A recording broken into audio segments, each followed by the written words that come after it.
inspirasi kolaborasi.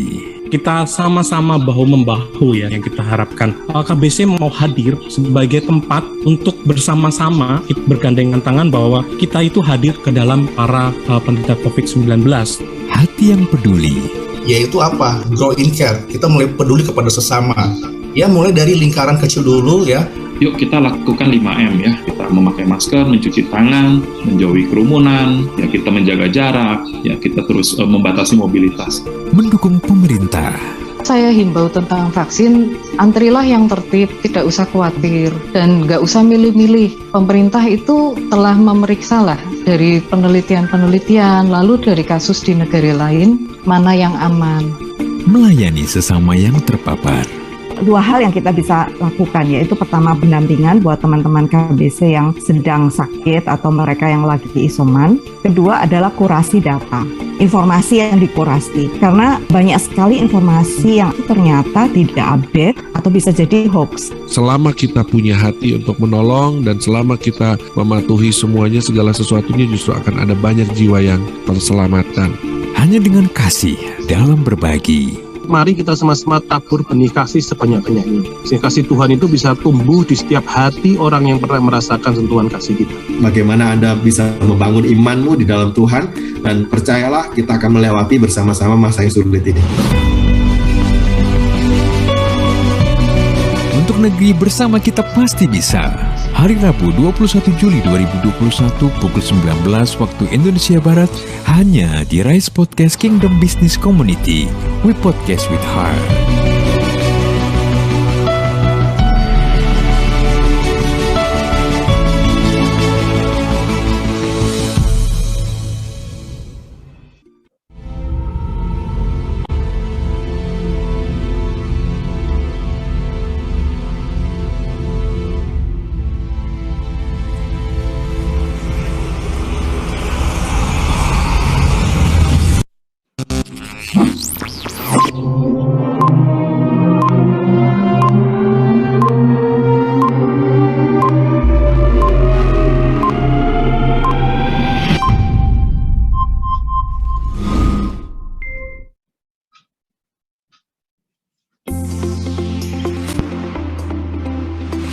Selamat datang dan selamat berjumpa kembali di Biskom KBC Kingdom Business Community.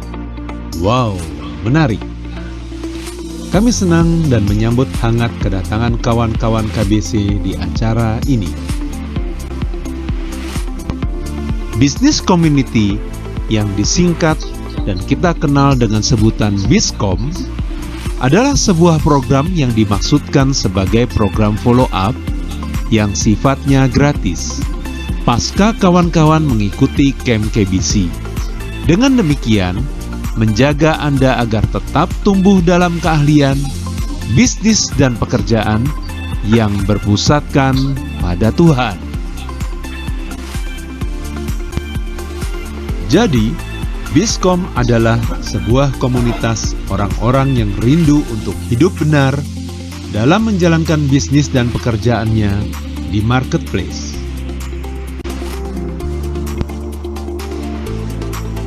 Biskom dihadiri oleh alumni Camp KBC dari Camp Sukses Sejati atau SS, Camp Kingdom Financial atau Camp KF, Camp Root to Success atau RTS, dan Camp Dare to Success atau DTS. Namun, di Biskom, kami juga membuka diri dan kesempatan buat partisipan non-alumni, pengusaha, profesional, pekerja Kristen yang ingin berkembang dalam kompetensi dan keahlian.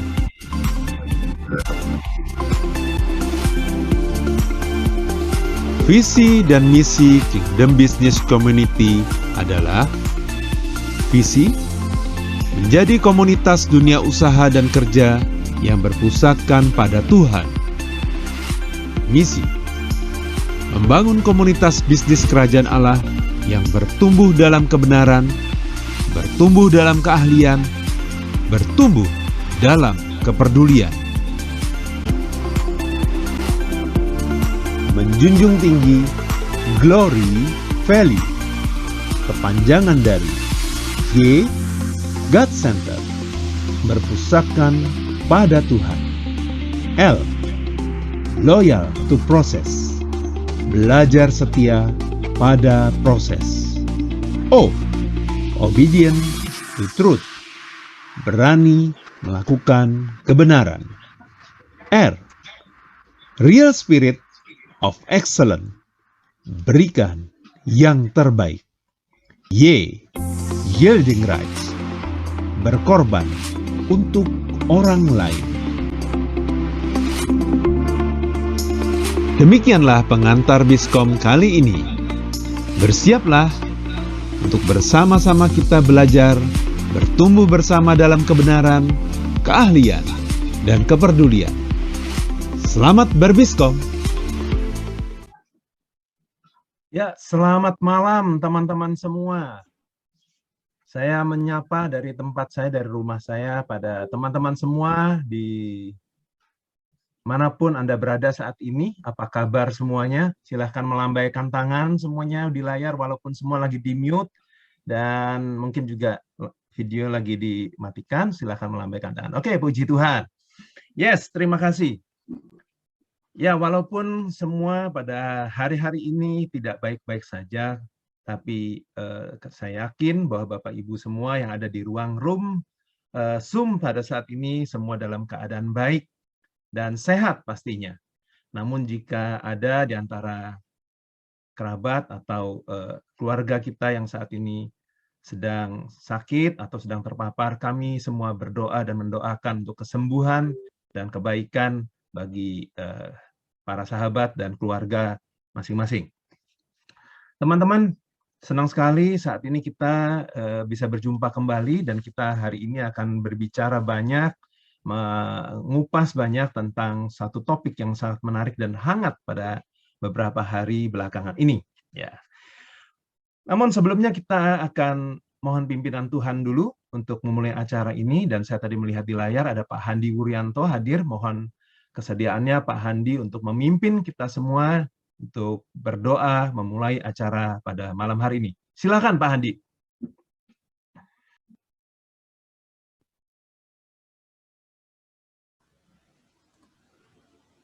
Ya, mari kita berdoa.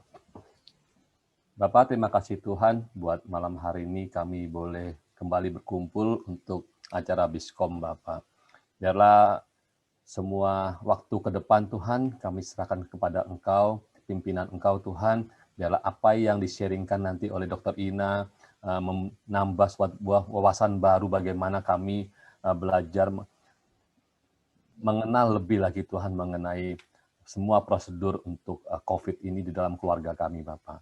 Kau berkati Bu Ina yang akan menyampaikan sesi ini Tuhan, berkati dengan hikmat dari Engkau Tuhan, sehingga banyak dari kami bisa belajar bagaimana kami menghadapi dan berdamai dengan COVID ini Tuhan.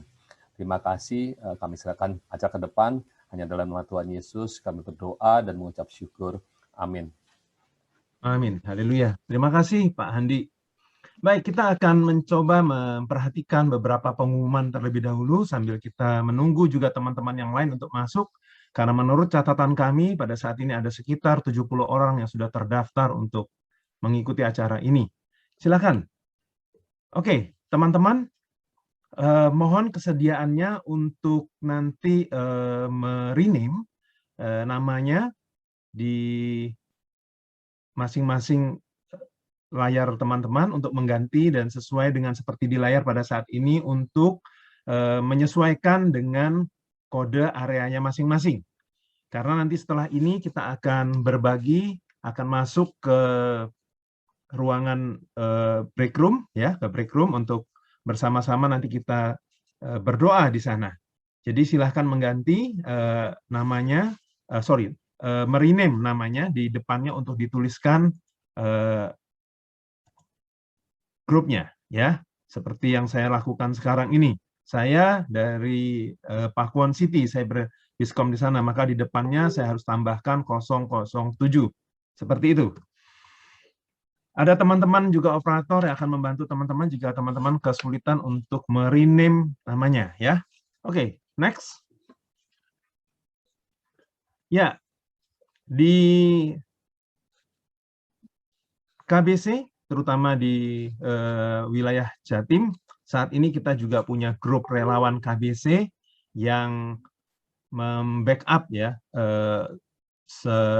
situasi COVID ini pada saat semua pada bingung, pada nggak tahu harus kemana untuk menolong keluarganya mungkin yang saat ini sedang mengalami atau terkondisi dengan COVID. Oleh sebab itu saya mengundang Bu Ruani untuk menjelaskan seperti apa dan bagaimana dan apa yang disebut dengan relawan COVID KBC. Oke, silakan Bu Ruani. Ya, thank you. Selamat malam teman-teman semua. Apa kabar? Moga-moga kabarnya semua baik dan sehat. Jadi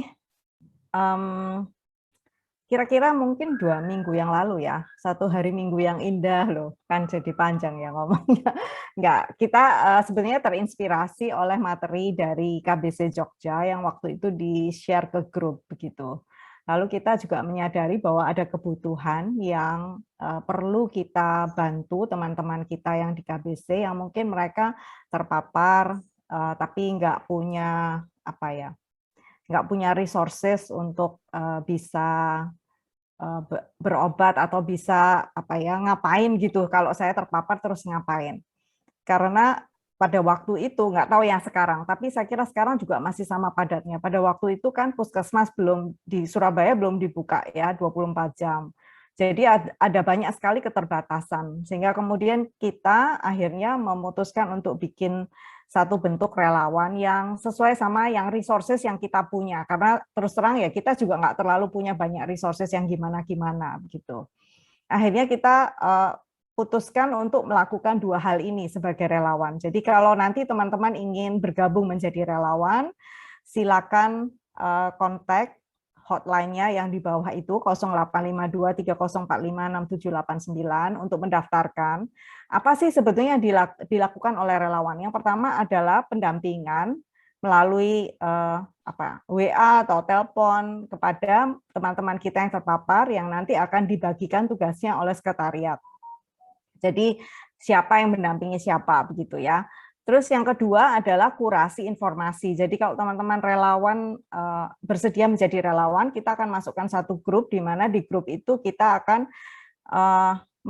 membaca atau mendapatkan informasi-informasi yang betul-betul sudah dikurasi ya. Memang tidak bisa 100% saya tahu, tapi setidaknya pada waktu kita mengupload informasi itu di dalam grup relawan itu informasinya update dan bukan hoax yang pasti.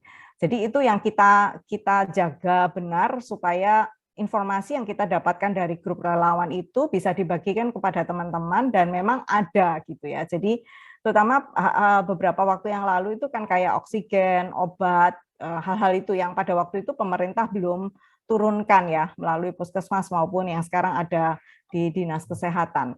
Jadi nanti akan ada update terus di grup relawan itu yang bisa dibagikan kepada grup yang lain atau dibagikan kepada teman-teman KBC yang lain atau dibagikan kepada para pasien. Ngapain sih kalau saya terpapar terus ngapain gitu. Itu sih yang secara singkat seperti itu. Jadi kalau teman-teman tergerak hari ini untuk jadi relawan, enggak perlu keluar rumah. Jadi relawan bisa dilakukan dari rumah, cukup kalau punya handphone bisa sharing, bisa pakai WA. Silakan join. Terima kasih Pak Syangfa. Terima kasih Bu Ruani. Ya, minimal kita bisa membantu keluarga kita sementara kita tetap di rumah dengan memberikan informasi yang sudah tersaring dan pastinya akurat, gitu ya Bu Ruani. Oke, next pengumumannya. Ya, ini juga ada hotline dari KBC juga untuk memudahkan teman-teman jika membutuhkan sesuatu yang terkait dengan penanganan COVID, ya supaya teman-teman nggak bingung untuk cari informasinya karena kita juga kesulitan untuk keluar saat ini, ya. Next. Ya, ini agenda GLIM, Bapak Ibu, teman-teman silahkan untuk mencatat dan segera untuk mendaftarkan diri jika Bapak Ibu ingin mengambil bagian. Jadi pastikan bahwa walaupun tetap di rumah, Bapak Ibu tetap produktif dan Bapak Ibu masih punya kesempatan untuk belajar dan tetap mengembangkan diri sehingga nanti pada waktunya, saatnya katakanlah sudah kembali, yang pasti tidak akan normal, makanya disebutnya new normal, kita sudah siap untuk beradaptasi, berinovasi, dan pastinya tetap bertumbuh dan berkembang. Oke, next. Nah, tadi seperti diputarkan di awal, ada juga acara podcast ya. Ini baik sekali untuk setiap hari Rabu jam 7 malam. Ada podcast KBC, Bapak Ibu juga bisa ikutan ya, seperti tadi diinfokan di awal ada videonya tadi. Ya, ada lagi? Silakan, next. Nah, ini Bapak Ibu yang paling, hari ini rupanya juga ada ya, tapi ini bisa diputar ulang ya, bisa dilihat ulang nanti ya, karena bersamaan dengan Biskom kita hari ini. Ya, silakan Bapak Ibu nanti untuk join, untuk ikut ya, untuk mengetahui lebih banyak lagi. Oke, silakan, next. Ya, Bapak Ibu silahkan di-capture kalau Bapak Ibu membutuhkan informasi terkait dengan KBC. Ini ada link-link yang bisa Bapak Ibu join, bisa masuk ya dari website, Telegram, bahkan YouTube. Bapak Ibu bisa mengikutinya. Ya, next. Oke, kita akan segera saja memulai acara kita hari ini. Virus corona telah banyak ya memakan korban sampai saat ini di Indonesia ya. Banyak sekali orang yang sudah terpapar, rumah sakit penuh, bahkan sampai beberapa rumah sakit menutup layanan IGD ya, oksigen pun mendadak menjadi barang kebutuhan pokok. Kita harus bergandengan tangan saat ini untuk saling menolong, bergandengan tangan di ruang gerak yang sangat terbatas. Nah, salah satunya tadi KBC menyediakan juga hotline dan juga ada relawan KBC tadi, dan berkerja dalam waktu ya dalam saat ini supaya dalam situasi yang serba terbatas saat ini kita bisa saling membantu dan menolong ya. Kemudian juga menginspirasi teman-teman sekaligus melalui program-program semacam ini, podcast tadi juga, sehingga kita semua menjadi tahu ya dan lebih mengerti dan mendapatkan informasi yang benar dan konfirmasi secara medis sehingga tidak melakukan kesalahan di dalam penanganan ya, karena itu akan berakibat fatal. Nah, KBC Peduli lewat acara Biskom pada malam hari ini mengundang seorang yang kompeten di bidang medis ya. Bahkan beliau ini sempat terkondisi juga dengan COVID beberapa waktu yang lalu ya. Kemudian juga beberapa waktu lalu kita mendengar, izinkan saya atas nama teman-teman KBC yang hadir pada saat ini menyampaikan turut berduka cita juga kepada keluarga Dr. Ina yang beberapa waktu lalu orang tua dari Dr. Adi dipanggil pulang ya, Dr. Ina ya. Nah, saya sudah sebut namanya Dr. Ina ya. Beliau ini seorang dokter ya, beliau adalah selain dokter juga lulus tahun 93, Magister Hukum Untak di Surabaya tahun 2016. Beliau founder Angels Children Day and Care Learning Center, Direktur Klinik Estetika Dermasense. Beliau aktif juga di pelayanan relawan Kill COVID Surabaya sebagai ketua, lalu juga di Perhimpunan Dokter Anti-Aging, Wellness, Estetika, dan Regenerasi Indonesia, Komite Health and Aesthetic Tourism. Kemudian juga beliau adalah banyak sekali di sini ya. Saya sebutkan, beliau juga dari PKFI ya, Perhimpunan Klinik dan Fasilitas Pelayanan Kesehatan Primer Indonesia ya. Kemudian juga Sekretaris Pengurus Wilayah PKFI Jatim, Divisi Klinik Kecantikan dan khusus pengurus cabang PKFI Surabaya. Perdesti, Perhimpunan Dokter Estetika Indonesia sebagai bendahara, dan beliau juga bagian dari IDI ya, bidang yang dari Ikatan Dokter Indonesia, bidang bekerja sama lembaga non pemerintah. Nah, kita akan memulai saja hari ini karena kita akan ngobrol-ngobrol dengan Dr. Ina. Kita boleh beri aplaus dulu secara virtual boleh untuk kita sambut Dr. Ina. Oke. Ya, halo apa kabar Dr. Ina? Ya, saya baik, puji Tuhan. Terima kasih banyak Pak Siangpa. Terima kasih doanya Pak Siangpa dan teman-teman KBC yang lain. Sungguh sangat meringankan ya. Didoain begitu banyak orang. Saya juga ngucapin selamat malam Bu Ruani, Pak Tiki, ada Pak Gem, Pak Handi, saya lihat tadi ya ada Pak Tom, dan semua teman-teman yang lain. Selamat malam. Ya, senang sekali sih saya masih diberi kesempatan untuk bisa sedikit sharing di sini. Oke, baik. Kita akan mulai ya, Dokter Ina ya. Oke. Siap. Sesungguhnya apa dan bagaimana situasi COVID-19 di tanah air saat ini? Di tengah banyaknya informasi yang bertebaran di medsos ya, apalagi di mana-mana, masing-masing kita saat ini mendadak punya banyak waktu di depan gadget sehingga rajin ini sebar-sebar informasi ya. Korban meninggal dan yang terpapar COVID-19 pun kali ini sepertinya lebih banyak dan bahkan lebih tinggi dari angka penularannya dibandingkan dengan kondisi sebelumnya ya. Dan ini terkait katanya dengan varian baru ya, varian baru. Yang seperti apa nih Dokter Ina? Silakan. Iya, betul sekali Pak Siangpa. Jadi kondisi COVID ini kalau kita mau melihat grafiknya ya, bahkan kalau kita mau lihat kondisi saat ini itu jumlah penderita COVID, jumlah penderita baru COVID itu jauh melebihi pada saat kita peak juga sekitar bulan November, Desember ya, Desember itu, yang pada saat itu aja kita sudah sangat kesulitan untuk cari obat dan cari rumah sakit. Cuman waktu itu masih belum ada yang lockdown seperti ini. Gitu.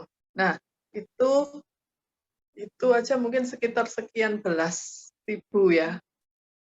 Sekarang ini yang puji Tuhan terakhir dalam waktu 3 atau 4 hari ini jumlahnya sudah makin menurun. Ya kita berharap itu akan terus menurun. Bayangan saya kalau India bisa punya peak yang begitu cepat turunnya, ya kita berdoa pada Tuhan supaya kita juga bisa cepat turun lagi. Cuma kondisi saat ini, meskipun kondisinya sudah turun, yang kapan hari sempat sampai di atas 50.000 pasien baru per harinya, meskipun kondisi itu sudah mulai turun, tapi kita masih merasakan dampaknya sampai saat ini. Sampai saat ini rumah sakit masih penuh. Jadi saya itu paling sedih kalau dimintain tolong untuk carikan rumah sakit. Karena apa? Karena perkenalan pun tidak membantu. Jadi bahkan saya dengar ada keluarga dari beberapa kolega yang sampai meninggal karena tidak bisa dapat rumah sakit. Jadi sangat-sangat menyedihkan. Kalau kita tahu sebetulnya COVID ini kan masih bisa tertangani. Angka kematian di dunia saya lihat terakhir itu sekitar 2% ya. Dulu sempat 4% rasanya. Sekitar 2%. Artinya kalau misalnya ada 100 orang sakit, 2 meninggal. Tapi kalau tidak ada sarana kesehatan yang dijangkau pada saat mereka dalam kondisi gawat ya atau kritis, ya angka itu pasti akan bertambah banyak. Kondisinya di Indonesia juga angka kematian itu meningkatnya dibandingkan beberapa saat yang lalu meningkatnya sangat cepat gitu ya. Kemarin peningkatan jumlah pasiennya sekitar 38.325 dengan angka kematiannya 1.200 orang dalam sehari. Kita mungkin bisa bilang, wah itu kecil gitu ya, karena kan cuma 2%. Tapi kalau 2% itu menimpa orang-orang sekitar kita, maka angka itu bukan kecil lagi. Bahkan kadang-kadang bisa menjadi segala-galanya kalau yang meninggal itu adalah kepala keluarga, seorang ibu, yang dia masih punya anak yang harus dibimbing gitu ya, dan dipelihara gitu. Sehingga kalau bisa itu kita itu mencegah lah daripada kita harus masuk di dalam situasi yang sangat nggak enak itu. Itulah kondisi yang terkini. Oke, itu di layar ada materi yang Bu Ina sampaikan itu terkait dengan data sekarang ini ya, Dokter Ina ya? Iya, ini data per kemarin. Saya belum. Per kemarin. Iya. Per tanggal 20. Oke. Saya belum Apakah cek itu hari ini. Cuma Oke, doanya ya apakah semoga terus turun. Ya. oke. Jadi apakah data ini kalau dibandingkan dengan yang kemarin, ya artinya yang kemarin maksud saya yang varian sebelumnya, apakah ini lebih tinggi atau bagaimana, Dokter Ina? Jauh lebih tinggi, Jauh berkali-kali lebih lipat. tinggi. Jauh lebih Berkali-kali. tinggi. Iya. Bahkan kalau kita ngelihat dari satu kota ke kota yang lain itu angkanya bisa meningkat sampai ratusan persen. Jadi ya saya sendiri merasakan waktu mertua sakit itu pun kami tidak bisa mengakses ICU.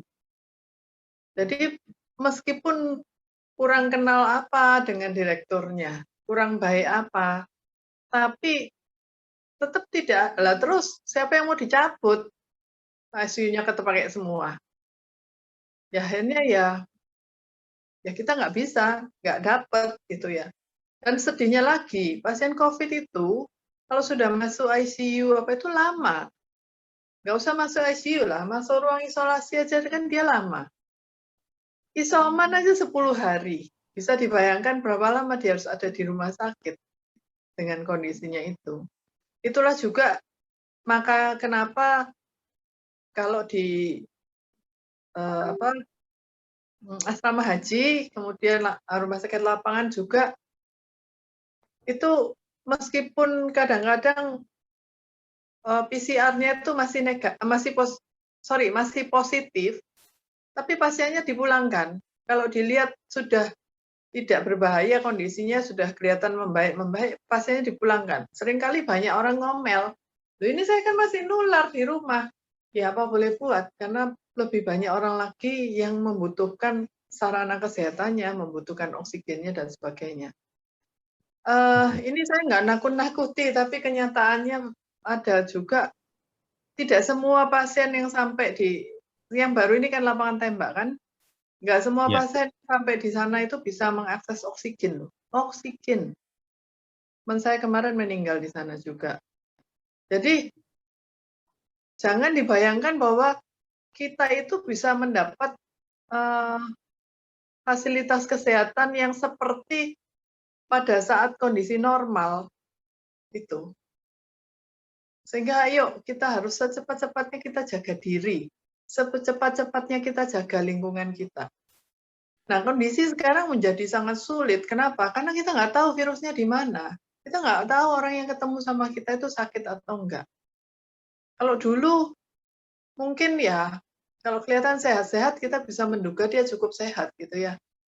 Tapi kalau sekarang kelihatan sehat-sehat belum tentu sehat juga.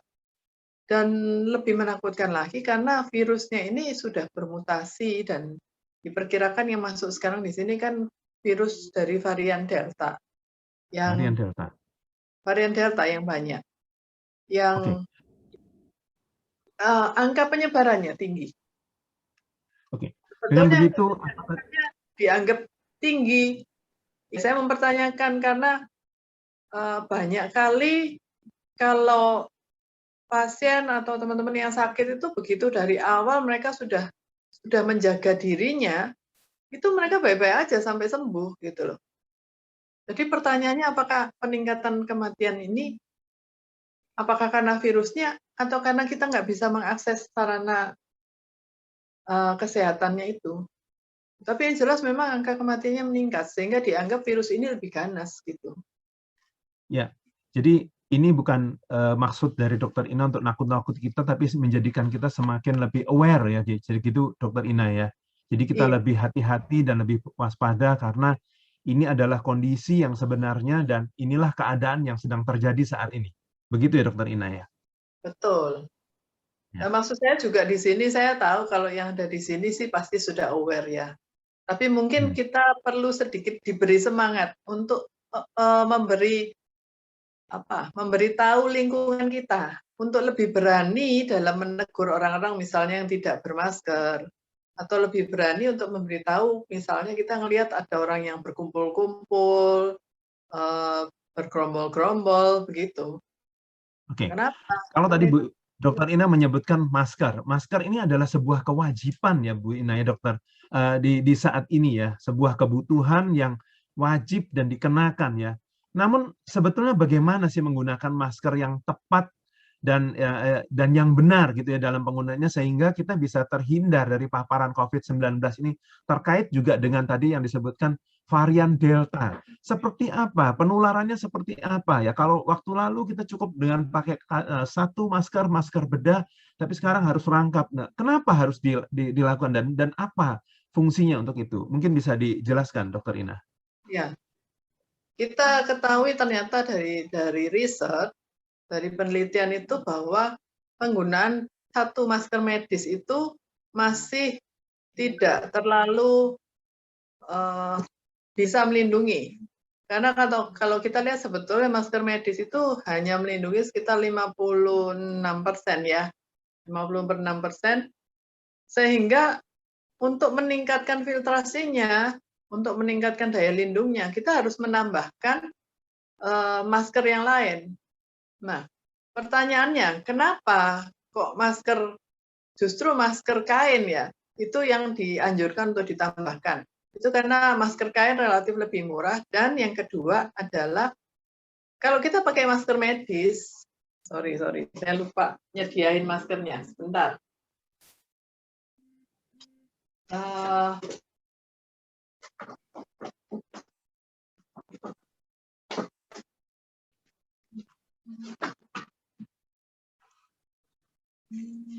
Ini saya kasih gambaran aja, ini bukan masker medis.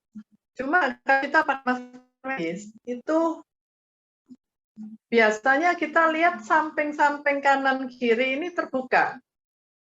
Jadi, dalam pemakaian satu masker, itu ada 3 tempat yang harus kita perhatikan, yaitu 1 di daerah hidung, kemudian di daerah dagu, dan di sisi samping. Nah, pada masker medis, itu yang samping ini biasanya relatif terbuka. Karena itu dikasih masker kain, dia akan jadi tertutup. Sehingga meningkatkan filtrasinya bisa sampai 85%. Kurang lebih bisa nyampe segitu. Gitu. Kemudian ada yang tanya, kenapa kok medis dan medis gitu? Karena kan kalau 56 kan mungkin bisa jadi lebih tinggi. Tidak bisa. Justru kalau medis ditambahkan dengan medis, itu filtrasinya tidak banyak bertambah, ya memang ada tambahan sedikit, cuma 16%. Jadi paling cuma sekitar 50-60% ya. Tetapi apa yang terjadi? Karena masker itu menjadi lebih kaku, maka samping ini makin terbuka. Jadi makin lebar. Karena itu penggunaan masker medis dan medis tidak dianjurkan. Nah, ada masker yang lain yang bisa kita pakai. Kalau kita pakai yang begini, ini namanya KF94. Ya.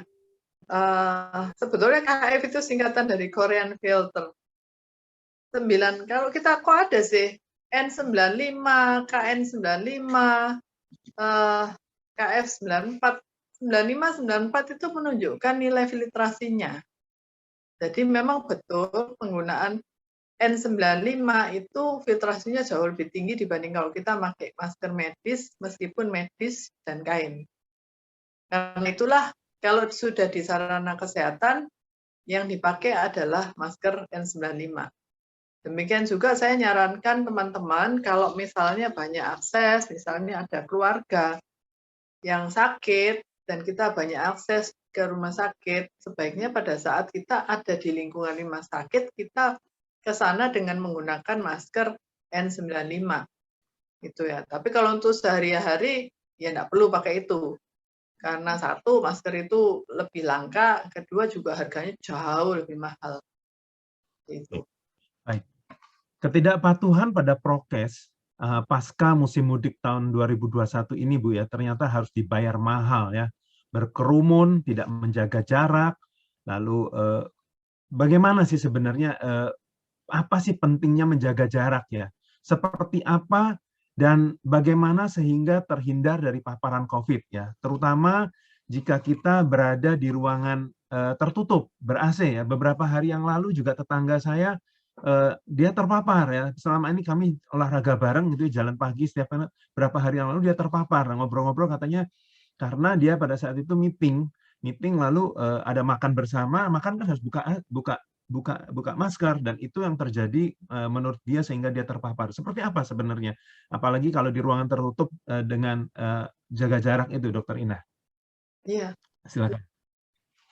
Ya, kalau kita bicara mengenai jaga jarak, sebetulnya jaga jarak itu munculnya kan karena penularan dari virus ini dulu dibilang droplet. Gitu. Tetapi belakangan ini kelihatannya CDC itu sudah mengubah dengan bilang ada airborne-nya. Kalau dulu kan bilang droplet, hanya airborne untuk orang-orang sekitar gitu kan, yang dekat. Nah, kalau droplet diperkirakan itu percikan ludah itu bisa nyampe kurang lebih 2 meter. Jadi jauh ya, 2 meter ya lumayan toh. Jadi kita ingat dulu waktu masih sekolah itu loh, kalau lagi gurunya ngajar di depan itu, kira-kira jaraknya kan kalau dia terlalu dekat kan yang di depan itu bisa basah juga kan. Zaman sekolah dulu. Nah, itulah droplet gitu. Tetapi droplet itu kan ya enggak semuanya, kalau kita bicara semuanya kecil-kecil kan, besar-besar terus jatuh ke tanah. Pasti ada yang kecil-kecil yang tertiup angin gitu. Nah, itulah yang disebut sebagai airborne. Dengan menggunakan masker, maka droplet ini menjadi jatuhnya jauh lebih dekat pada penderita, orang yang sakit gitu. Dan airborne-nya juga jauh akan berkurang. Tetapi kalau orang itu bersin, batuk, maka akan terjadi dorongan dan terjadi pemecahan terhadap droplet itu, sehingga jaraknya itu bisa jauh sekali. Orang bersin yang tanpa masker itu bisa menyebarkan virus sampai 6 meter ke depannya. Jadi jauh sekali. Wow. Sehingga kalau kita ketemu orang sekarang ini ya tidak bermasker, lebih baik cepat-cepat suruh dia pakai masker. Kita kan nggak tahu kapan dia mau bersin ya kan. Kalau tadi Dokter Ina sebutkan droplet yang tadi bisa muncrat sekian meter gitu ya, Bu Dokter Ina. Kemudian tadi airborne gitu ya. Nah, bagaimana kalau kita teman-teman ini yang memesan makanan lewat driver online ya, lalu terima paket gitu ya, terima paket. Nah, apa dan bagaimana sih seharusnya kita apa yang bisa kita perlu kita waspadai dan apa yang harus dilakukan? Ya, itu juga berhubungan sebetulnya dengan dropletnya juga sih. Jadi gini, yang mungkin tadi ya airborne, Pak Siampa tadi nanya kalau di dalam ruangan seperti apa itu ya. Jadi di dalam ruangan lebih baik kita mencari tempat yang terbuka. Karena kalau terbuka itu dengan adanya angin maka droplet itu akan terencerkan gitu ya. Tapi kalau di dalam ruangan gimana? Lah di dalam ruangan itu kalau kita terpaksa harus ada di ruangan tertutup, carilah tempat yang dekat jendela, ya nggak tertutup namanya ya. Jadi maksudnya sebaiknya kita menghindari ruang tertutup deh. Kecuali ruang itu ada air cleaning-nya atau mungkin ada air purifier-nya gitu. Dan kalau kita cari tempat aman di ruang tertutup ya cepat-cepat masuk ruangan, kita cari air purifier-nya di mana dan kita deket-deket di situ aja gitu. Sehingga setidaknya kalau ada droplet atau ada virus di ruangan itu akan tersaring oleh air purifier itu. Nah, sehubungan dengan bawa kipas angin sendiri gitu ya, Dokter Ina? Lah, justru kipas angin itu justru tidak dianjurkan. Udah ruangannya tertutup terus dikasih kipas angin. Kenapa? Justru kipas angin itu yang akan meratakan airborne-nya kemana-mana. Jadi rata wes, ruangan kena semua malahan. Tadinya yang hanya kalau misalnya pakai AC gitu kan ya, tadinya hanya orang yang di dekat yang sakit aja gitu atau yang sesuai dengan aliran dari AC-nya itu. Terus dikasih kipas angin ya udah kena semua. Gitu. Diratakan malahan ya. Nah, hubungan dengan makanan sendiri itu problemnya juga pada droplet juga. Karena ini penyakitnya tidak, ya ada ada beberapa penelitian yang memperkirakan dia juga bisa ditularkan lewat feses ya, lewat buang air besar. Cuman itu angkanya kecil sekali gitu. Jadi jauh lebih menularkannya karena droplet. Yang kita khawatirkan adalah penyaji makanan itu pada saat menyajikannya seperti apa, kemudian mempackingnya seperti apa, membawanya ke kita seperti apa. Bagaimana caranya supaya aman? Ya kalau datang kita semprot dulu dengan desinfektan dan kita pilihkan desinfektan yang food grade. Ada banyak sekali desinfektan food grade ya. Jadi jangan sampai desinfektan yang disemprot itu juga sembarang desinfektan. Karena dengan kondisi COVID ini sudah terjadi angka keracunan pun itu meningkat. Dan kebanyakan keracunan desinfektan. Gitu. Jadi itulah kemudian juga kalau saya prefer untuk makan makanan itu yang hangat ya. Jadi menurut saya kan dimasak gitu kan lebih matilah dia seperti itu. Terus semprot itu dan yang paling penting sebetulnya adalah di mana kita beli makanan itu. Packingnya seperti apa. Itu yang jauh lebih penting gitu. Jadi kalau ada yang tanya, boleh beli es krim nggak kalau zaman-zaman sekarang ini? Loh ya kalau saya ya nggak apa-apa gitu. Terus es krimnya kan terpacking bagus, ya nggak ada masalah. Nggak mungkin dia nular juga dari es krimnya. Ya, seperti juga ini pengalaman di keluarga kami ya, Dokter Ina. Itu istri saya baru sekali-kali ini Bu ya di seumur hidup ya selama pandemi ini, istri saya itu kalau beli sate ya, terus satenya dikirim sampai di rumah dikukus. Jadi kami baru sekali ini ya di dalam seumur hidup ya, namanya sate kukus ya, itu ya dikukus ya. Yang penting tidak karuan. Gitu. Oke, ini ada beberapa pertanyaan lagi yang saya harus ajarkan dan kita akan masuk kepada topik utamanya terkait dengan tadi pencegahan ya Dokter Ina ya. Jika saja ada anggota keluarga serumah ya yang terpapar ya, lalu bagaimana kita meresponinya? Bagaimana kita bersikap, bertindak, lalu apa yang patut menjadi perhatian kita sehingga kita bisa bertindak dan melakukan sesuatu dengan baik dan benar? Ya. Ini memang menjadi salah satu concern saya. Karena banyak kali, misalnya di rumah itu ada 4 orang itu.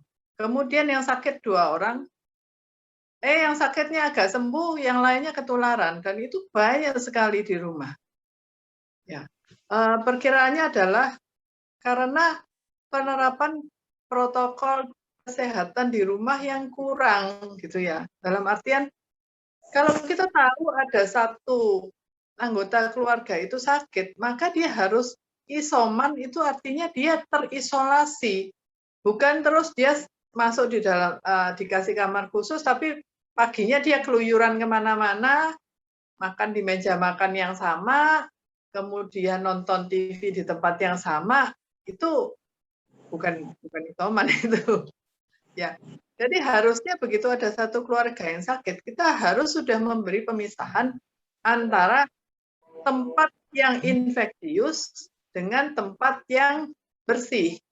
Jadi kalau itu prinsipnya kalau di COVID itu namanya home hospital. Kita ngikuti apa yang dilakukan oleh rumah sakit. Kalau kita masuk di rumah sakit itu kan ada 2 koridor yang berbeda. Antara koridor yang dilalui oleh pasien dengan koridor yang dilalui oleh pengunjung, betul ya? Nah, itulah fungsinya untuk pemisahan itu. Itu yang paling penting. Yang kemudian yang kedua adalah masker.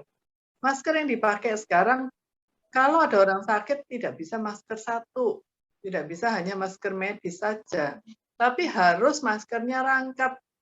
Karena virusnya udah banyak di situ. Itu. Kemudian juga kita harus ya pemisahan itu ya berarti kita juga harus ambil jarak dengan orang yang lagi sakit. Nah kalau kamar mandinya satu terus gimana? ya gantian. Jadi pada saat dia keluar ke kamar mandi, yang lain jangan deket-deket. Ya, kemudian pada saat dia sudah keluar dari kamar mandi, itu kamar mandi disemprot dulu dengan desinfektan. Baru dia masuk ke dalam. Nah, biasanya orang kalau mandi kan maskernya dilepas. Betul nggak? Ada yang mandi pakai masker di sini? Kayak belum ada ya. Nah, itulah salah satu tempat penularan juga. Jadi harus hati-hati di situ. Kemudian juga jangan lupa untuk sering mencuci tangan, karena kita kan virusnya itu kita nggak bisa menduga nanti kena angin dia di mana. Dan terutama yang kita perhatikan terutama adalah kaca dan logam. Karena di kaca dan logam itu yang virus bisa bertahan cukup lama, paling lama, gitu ya, bisa sampai 3 hari. Sehingga kalau kita bersih-bersih rumah, jangan lupa juga ngelapin untuk kaca dan logam. Logam itu biasanya pegangan pintu ya. Itu. Kemudian ya kalau batuk ya karena harus bermasker ya. Kalau batuk ya di masker aja, jangan. Karena itulah jangan buka tutup masker. Dan masker itu harus diganti. Terutama yang sakit ya, itu maskernya harus diganti. Sebetulnya teorinya itu 4 jam harus diganti. Gitu.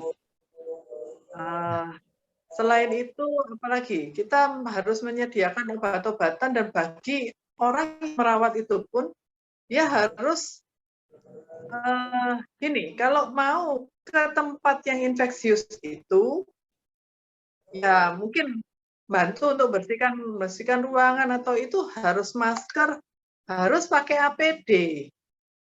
Kalau misalnya nggak ada APD, ya kita usahakan bagaimana setelah kita membersihkan tempat itu kita langsung mandi dan keramas. Jadi seperti dokter kalau dari rumah sakit pulang ke rumah kan dia pasti langsung segera mandi dan segera keramas gitu. Oke, Dokter Ina, ini kan penyakit ini COVID-19 ini kan terkait pernafasan ya Dokter Ina ya. Nah kadang-kadang kan kita mengenalinya sebagai flu atau batuk gitu. Nah sebenarnya seperti apa sih Dokter Ina supaya kita bisa mengetahui lebih dini, lalu juga terkait dengan obat apa tadi yang harus disediakan di rumah sehingga tidak sampai memborong ivermectin gitu. Gimana Dokter Ina? Ya, sebetulnya kita balik lagi menemukan pasien ini pada kondisi yang mana?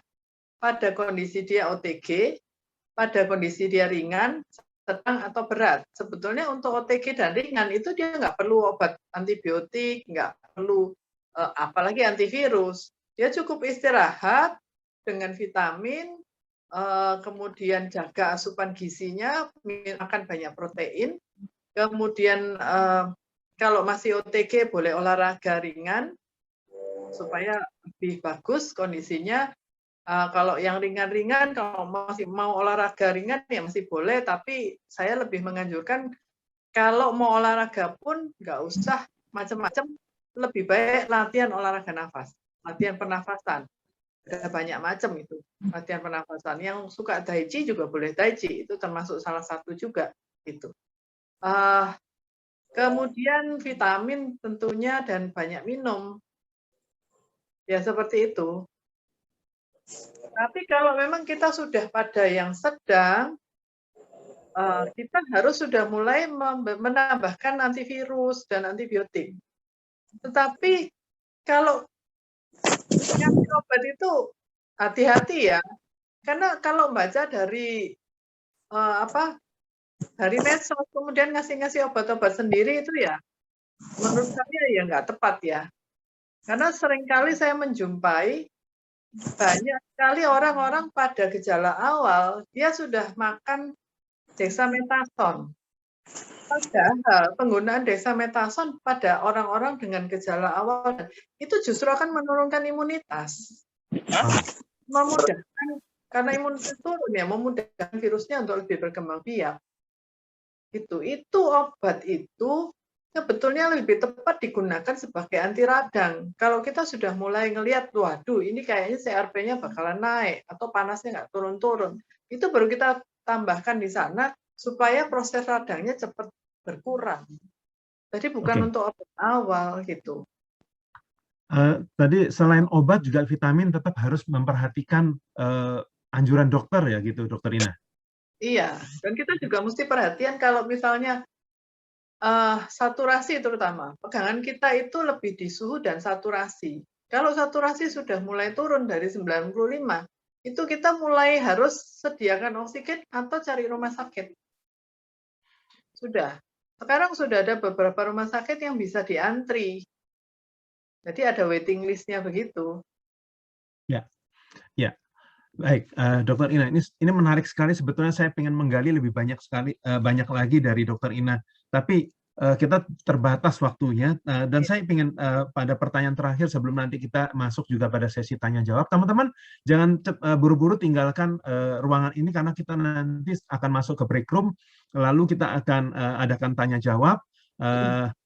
Dan nanti materi yang tadi disampaikan Dokter Ina, kalau teman-teman ingin mendapatkannya nanti akan kita sampaikan di akhir supaya teman-teman bisa mendapatkan materi yang disampaikan Dokter Ina sehingga kita paling tidak punya informasi yang benar ya, dan kita punya data yang benar ya.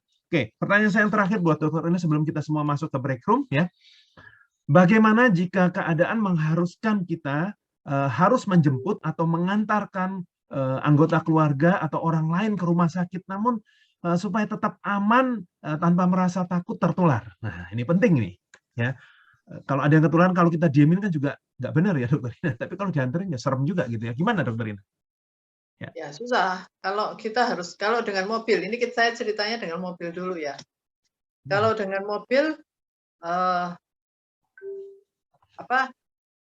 kita niru Grab deh. Apa yang dia lakukan? Dia kasih plastik ya sebagai pembatas dari driver ke pasiennya itu. Nah, terus kalau nggak bisa nemu plastik gimana? Kalau nggak bisa nemu plastik, kita posisikan. Jadi kita drivernya kan pasti pasiennya diposisikan di belakang. Jadi jangan di sebelahnya, tapi di belakang tilang. Ya, kemudian kalau memungkinkan semua jendela dibuka. Atau kalau tidak memungkinkan karena mungkin dingin atau dia sudah kedinginan, ya jendela itu dibukanya silang di depan sebelah kiri dari driver sama di belakang sebelah kanan dari driver. Jadi silang itu. Jadi ini akan menjadi pembatas antara drivernya dengan si pasiennya itu. Itu kalau berdua ya. Kalau bertiga agak susah karena yang satunya ini ya posisinya sulit. Kalau bertiga kayak cari plastik aja deh. Jadi lebih gampang untuk menyekat. Seperti itu. Ya. Ya. Teman-teman, seperti tadi saya katakan. Satu lagi Pak yang tadi belum terjawab mungkin gejala ya. Oh ya, gejala boleh. Gejala itu memang sulit untuk dibedakan dengan flu.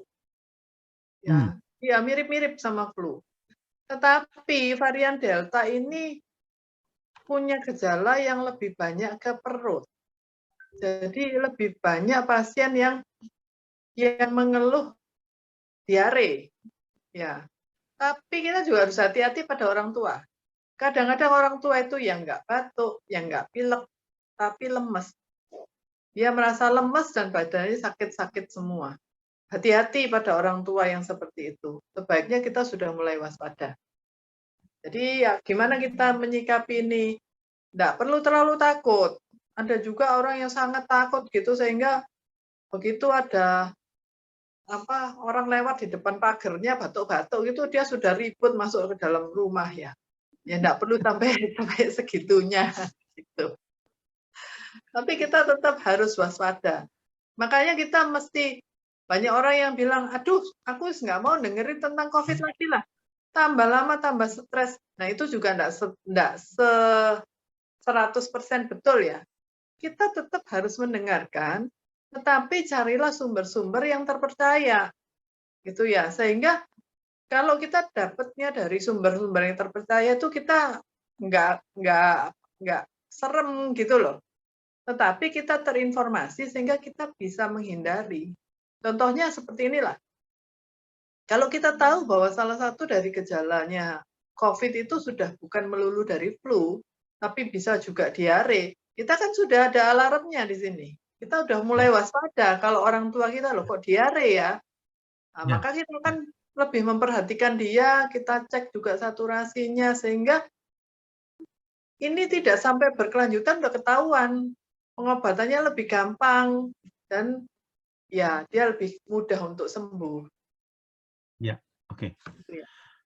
Terkait tadi informasi yang benar tadi ya, dan sumber yang tepat tadi dikatakan oleh Dr. Ina. Teman-teman tadi seperti saya sampaikan, ya, materi yang pada malam hari ini memang sangat cepat ya disampaikan, walaupun cepat tapi padat ya teman-teman. Dan seperti tadi saya sampaikan juga, Dr. Ina mempersiapkan ada 31 slide yang berisi informasi yang benar ya, minimal ini menjadikan panduan buat kita karena ini disediakan, disajikan oleh seorang dokter, orang yang kompeten teman-teman, supaya kita nggak ngawur-ngawuran ya, nggak dengar cuma dari medsos ya, yang dari WA terutama ya Dokter Ina ya tadi sampaikan juga, jangan, walaupun vitamin jangan ngasih vitamin sembarangan apalagi obat. Nah teman-teman jangan keluar dulu, jangan cabut dulu teman-teman, karena juga nanti di akhir kita akan memberikan linknya untuk teman-teman bisa mendownload materi, karena juga di sebelum kita berakhir nanti kita akan mendengarkan testimoni dari 3 orang teman yang mengalami dan terkondisi dalam situasi COVID ini teman. Kita mau dengar ceritanya, paling tidak itu akan menambah pengetahuan kita ketika kita akan menolong orang lain, keluarga kita, atau mungkin ya saya tidak mendoakan kalau saja mungkin kita dapat jatah gitu ya teman-teman ya, dapat jatah ya. Ya. Nah, yang paling penting tadi Dokter Ina sampaikan, jangan panik gitu ya Dokter Ina ya, jangan panik, terus jangan sebar-sebar hoak ya teman-teman ya. Waduh, oke teman-teman, kita akan masuk ke break room dulu ya. Sudah ada teman-teman FAS yang akan menolong kita semua ya, untuk kita sama-sama mendoakan dan saling menguatkan ya dalam situasi seperti sekarang ini. Nah, teman-teman operator yang di belakang akan menolong teman-teman kita semua yang hadir di dalam chat room, di dalam Zoom room pada malam hari ini, untuk akan masuk di dalam break room ya. Jadi nanti para FAS akan membantu untuk mendoakan dan saling berbagi, untuk berbagi kesempatan untuk bisa saling mendoakan satu dengan yang lainnya. Oke, silakan teman-teman untuk dibagi. Baik, teman-teman, kita sudah kembali semua ke main room ya. Nah, bersama kita juga hadir ada Pak Tiki, ada Pak Syuheri, dan Pak Tom yang akan kita gali-gali bersama pada malam hari ini untuk cerita-cerita pengalamannya terkait dengan tadi juga COVID, materi yang telah disampaikan oleh Dr. Ina. Ya, saya ke Pak Tiki dulu. Pak Tiki, halo Pak Tiki, ada? Atau saya ke Pak Syuheri dulu? Oke. Oh, ada Pak Tiki. Oke, saya kembali kepada Pak Tiki. Pak Tiki. Oke, Pak Tiki. Kapan ini kok terpapar ya, lama nggak terdengar, tahu-tahu terdengarnya terpapar dan minta didoakan aja gitu. Gimana ceritanya Pak Tiki? Ya, ceritanya tuh hari Kamis tanggal 24 itu saya dihubungi sama salah satu teman gereja. Dia beritahu gini, temanmu yang kamu waktu hari Minggu itu, waktu itu ibadahnya masih boleh onsite.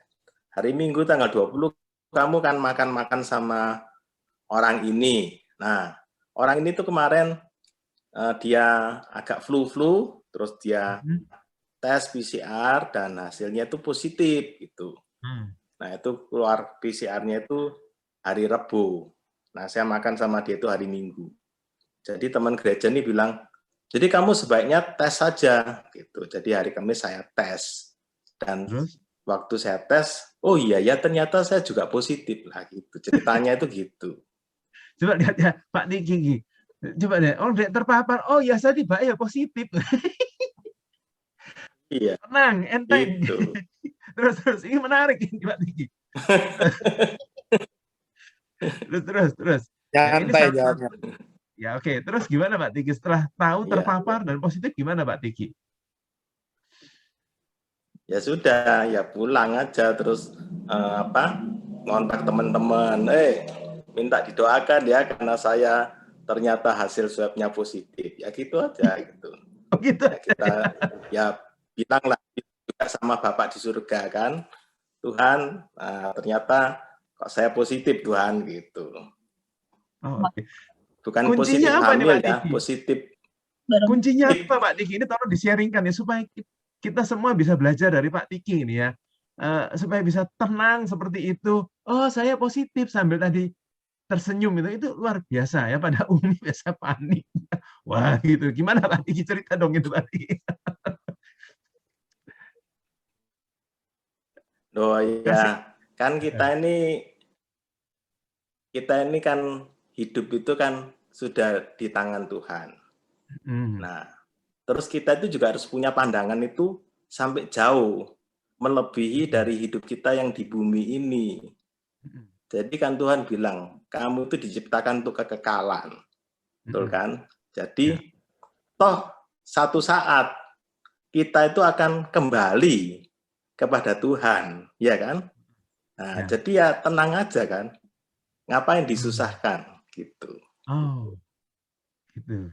Itu ya tipsnya ya Pak Jadi Tiki kalau ya. kita punya filosofi atau kita punya kebenaran firman Tuhan itu yang kuat, ya kita berani kan. Kan orang itu kan ditanya, kamu berani enggak menghadapi kematian? Ya berani, ya sudah kan. Gitu. Apa yang dipusingkan gitu. Apalagi pada waktu saya berdoa, itu Tuhan juga bilang, penyakit ini tidak akan membawa kamu kepada maut. Ya sudah, saya tenang aja. Itu yang menjadi kekuatan saya.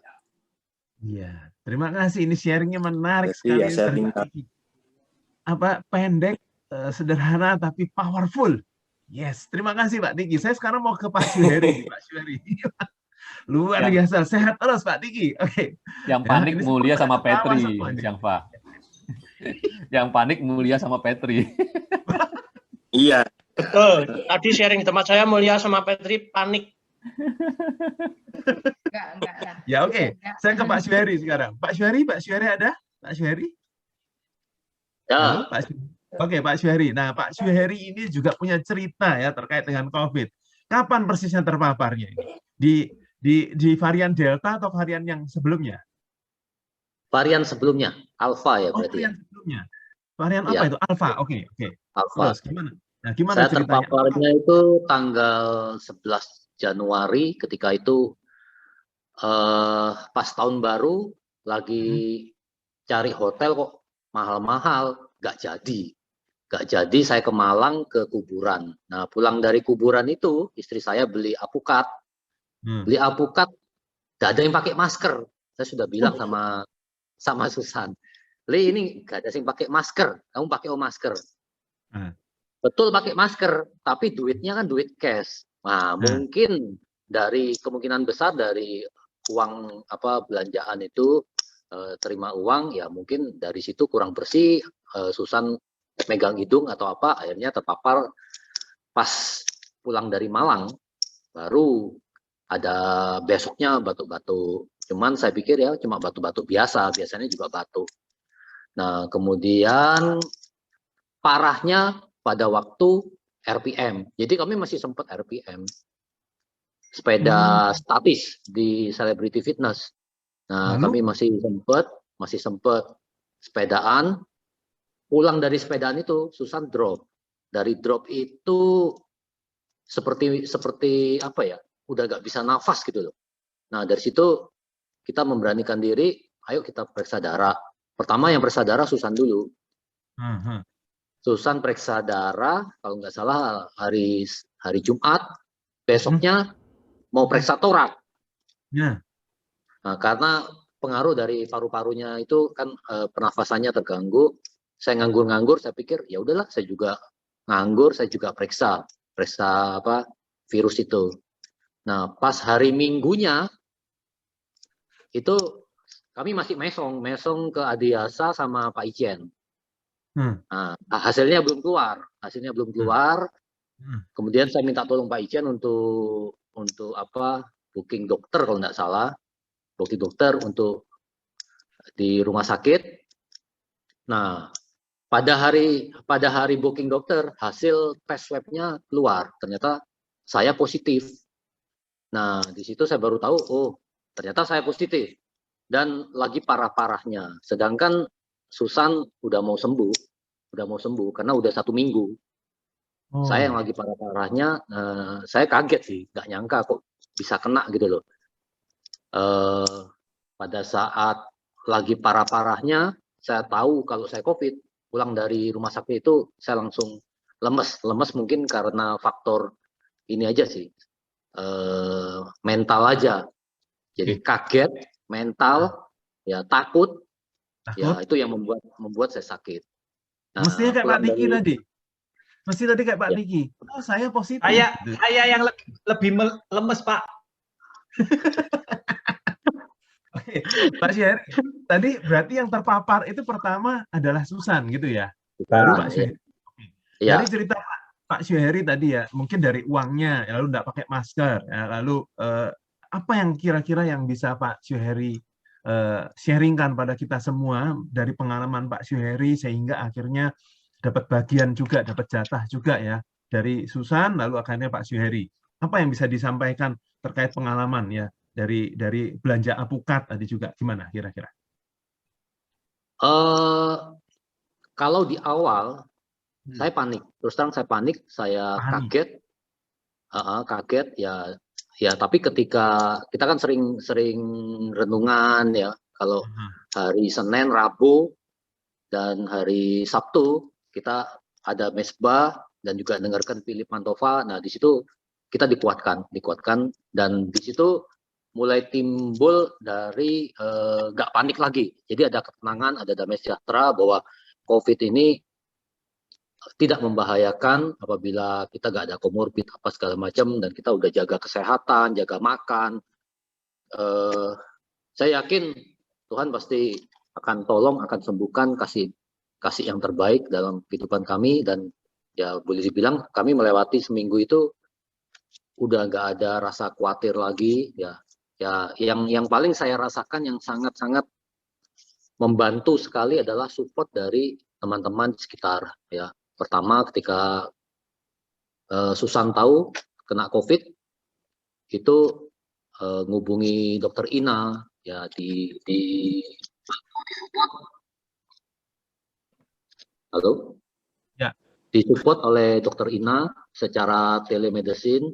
Nah, apa yang harus kita lakukan, apa yang harus kita persiapkan, dan kira-kira dokter yang mana yang kita bisa hubungi ya. Kita waktu itu diskusi sama Dokter Ina dan akhirnya kami memilih Dokter Pretisun di Rumah Sakit Mitra Keluarga. Nah, itu kalau kita tanpa komunitas, kita panik gitu loh. Kita harus tanya langkah-langkah apa yang harus kita lakukan. Nah, dan kami puji Tuhan, Dokter Ina sangat membantu, terutama di awal-awal kekhawatiran kami dalam menangani COVID. Dan juga hal yang sangat membantu juga ada komunitas ini, di mana setiap hari kita ini diberikan seperti sebuah apa ya? Kalau dengar pernah cerita Elia dikirimi makanan oleh burung gagak, dan saya juga merasakan seperti itu. Setiap hari makanan itu datang ke rumah. Melalui Tuhan pelihara. Setiap hari dikasih asupan. Siapo terus makan babi kecap lah, itu tiap hari datang. Nah, itu yang membuat kita ini menjadi sehat, semangat. Sehat, oke. Nah, jadi tidak panik ya, tidak panik, tetap tenang gitu ya Pak Syahri ya. Tetap tenang, bersandar pada Tuhan, dan cari informasi yang benar ya. Komunitas ini menolong sekali ya, bukan nyari informasi lewat WhatsApp hoak-hoak gitu enggak ya? Enggak ya? Oh enggak. Oke. Yes, oke, menarik sekali ini, menarik. Oke, ini jadi pembelajaran buat kita apalagi semua. Kalau ya. bisa dapat burung gagak yang setiap hari kirim makanan. Kalau bisa ketemu burung gagak yang setiap hari kirim makanan, wah itu bonus itu. Sip. Oke. Dan harus pakai masker kalau ketemu mau belanja sesuatu yang nggak pakai masker mending nggak ya, walaupun kepingin ya. Betul ya? Ya, ya, Yes, oke. ya jaga prokes lah. Wah, ini menarik nih. Mestinya harus digali lebih lama lagi, lebih panjang lagi. Tapi saya mau beri ruang nanti untuk tanya jawab ya. Mohon maaf. Saya harus ke Pak Tom sekarang. Pak Tom ada? Pak Tom? Nah, kalau Pak Tom ini ceritanya lain. Pak Tom, halo Pak Tom. Ya, Pak Tom. Nah, kalau Pak Tom ini kami mendengar juga pada saat itu katanya Pak Tom bergumul dengan orang tuanya yang posisinya tidak satu kota ya Pak Tom ya. Lalu bagaimana menolong mereka dan bagaimana membawanya dan sebagainya. Ini yang kami mau dengar ini. Lalu apa yang terjadi dengan Pak Tom juga? Apakah tenang seperti Pak Tiki tadi? Bagaimana dengan orang tuanya? Apakah oh saya positif tadi? Kalau Pak Tiki ini luar biasa ini. Baru kali ini saya baru ketemu orang yang oh saya positif terus cengengesan gitu. Menarik ya Pak Tom. Ayo Pak Tom. Oke, ya Pak Siangpa, kalau saya pengalaman gini, jadi orang tua saya itu ada di luar kota, di Lumajang, di Jatiroto, nama kota kelahiran saya. Jadi kita awalnya itu di Desember Natalan, jadi kita sempat ke sana, saya sempat pulang. Jadi waktu itu pada prinsipnya orang tua kami ini cukup prokesnya cukup bagus, bahkan sudah hampir 3 bulan itu tidak pernah keluar rumah. Jadi secara prokes saya tahu benar papa saya, mama saya itu cukup disiplin. Jadi enggak itu. Nah, cuma pada waktu saya pulang itu saya kaget. Ternyata pembantu saya itu kok agak pilek-pilek gitu loh. Nah, itu. Terus jadi saya padahal waktu itu juga sempat kita makan dilayani dia. Nah, saya cuma ya nggak berpikir ini, saya pikir ya mungkin musim flu atau apa, ya sudah. Terus ya udah saya pulang. Nah, ternyata setelah saya pulang itu Natalan ya. Kemudian di Januari itu sebelumnya itu ditelepon mama saya bahwa papa itu nggak mau makan. Mulai tanggal 27 kalau nggak salah. Nggak mau makan, ya kita pikir atau sakit apa. Ya udah, akhirnya kita putusin tanggal 1 Januari saya jemput sama kuku saya berdua, dari satu saudara berdua saya jemput sama kuku saya pada waktu pas 1 Januari, ya udah. Kemudian langsung kita taruh di rumahnya kuku saya karena kuku saya waktu itu tempatnya ada, sehingga ya udah. Nah, di sepanjang perjalanan itu kita nggak sadar bahwa kita nggak pernah kepikir papa itu COVID atau apa semua orang tua kita, karena kondisinya nggak seperti yang kita tahu. Penciuman tadi Dokter Ina sudah jelasin kalau orang tua itu nggak seperti itu, jadi nggak ada gejala apapun. Cuma papa aja nggak mau makan gitu aja. Ya udah, saya pikir ya memang ada kelainan di lambung atau apa, ya udah kita pantau. Nah, kita juga nggak mau mikir ke dokter karena waktu itu puncak-puncaknya ramai juga orang COVID. Itu Januari awal deket-deket Pak Suheri tadi. Jadi saya pikir ya sudah kita tunggu. Selama 3 hari itu nggak mau makan. Jadi saya pantau, terpaksa saya konsultasi sama teman di dosen Ubaya farmakologi. Kemudian dia bilang coba aja di lab. Nah, lab lengkap. Saya termasuk cek serologi itu. Nah, ternyata negatif. Nah, tetapi di situ kelihatan kalium. Kaliumnya tuh drop banget. Nah, saya pikir oh ya sudah, puji Tuhan. Nah, udah. Tapi waktu itu dibilang karena sangat bahaya harus ke rumah sakit karena harus diinfus. Karena kalau enggak papa saya bisa koma. Ya udah, kita ke terdekat di rumah yaitu Premier. Ya udah dimasuk lewat UGD. Semua ya prokes semua, masker segala macam. Jadi selama saya ke papa itu ya nggak terlalu maskeran, kita nggak tahu kalau nggak berpikir. Ya udah sampai ke UGD, jadi saya antar. Di sana kita baru tahu dokter sudah curiga. Ini coba difoto torak, kan kalau di prokesnya Premier itu pasti harus difoto torak di UGD. Nah, di prokes torak itu mulai kelihatan, tapi nggak bisa dipastikan. Jadi langsung dimasukkan di ruang waiting room namanya ya. Ya udah ditaruh situ sampai nunggu. Baru besoknya ternyata benar positif ya. Nah, yang saya khawatir itu sebenarnya tadi Pak Tiki mungkin kalau untuk diri sendiri nggak masalah, tapi saya khawatir itu, waduh, saya sudah mikir saya kena, koko saya apa bisa kena. Nah, itu satu keluarga kan kumpul semua. Wah, yang mikir itu anak-anak segala macam sudah jadi satu. Nah, itu yang sempat syok. Saya 1 hari itu yang saya pikirkan ini keluarga saya sih sebenarnya. Jadi bukan masalah kalau diri saya ya sudah, tapi ini ponaan saya segala macam kita kumpul itu yang kita syok. Kok ini? Nah udah, setelah itu yang jadi PR lagi buat kita ini nanti teman-teman kan tahu ya, saya puji Tuhan akhirnya berdoa sama Tuhan kalau boleh ya itu tadi kita minta sama Tuhan untuk diberi kasih karunia, dan saya pikir saya nggak ada gejala, jadi saya pikir sama terus kuku saya juga saya pantau, terus kemudian saya pikir gini, kuku saya akhirnya saya suruh menjauh dari papa, jadi saya yang rawat karena saya harus ambil keputusan waktu itu, pilih salah satu supaya nggak dua-dua terpapar gitu. Kita pun nggak terlalu ngerti waktu itu bagaimana prokes yang bagaimana nggak ngerti. Ya sudah, nah masalahnya papa tambah lama tambah drop. Nah itu yang kita akhirnya baru ngerti bagaimana prokes itu. Ya, jadi memang nomor satu itu menurut saya ketenangan sih. Ya, yang kedua itu saya waktu itu sempat juga konsultasi sama dokter Ina, cari rumah sakit juga susah, ya sama lah. Bahkan yang lebih parah, papa saya ini kena namanya istilahnya delirium. Nah ini yang tidak bisa mandiri. Ini yang repot. Nah, jadi saya mau nggak mau ambil keputusan untuk paling dekat sudah. Nah, jadi saya tadi prokes tadi ya sama berdoa, saya sudah minta sama Tuhan, dan saya waktu itu langsung mengisolasi diri. Saya pisah sama istri saya, anak-anak saya nggak boleh mendekat sudah. Jadi kalau saya terjadi tanda kutip saya ini ya sudah, saya sudah siap gitu loh. Tapi saya sambil pantau keluarga saya sih. Nah, cuma saya pikir kalau saya lihat gejala, kalau saya waktu itu antigen semua, saya satu sisi ya artinya tambah semua, tambah kalut, tapi saya lihat pantau gejala aja. Nah, puji Tuhan sampai saya lewati, jadi saya betul-betul memisahkan diri, anak-anak istri saya pantau, ponakan saya pantau, kuku saya pantau. Jadi kita waktu itu cari cara dan kita akhirnya cari suster untuk bisa menjaga. Mama positif, papa positif semua. Cuma mama masih OTG lah. Puji Tuhan mama masih sehat, bisa mandiri, papa saya nggak bisa mandiri.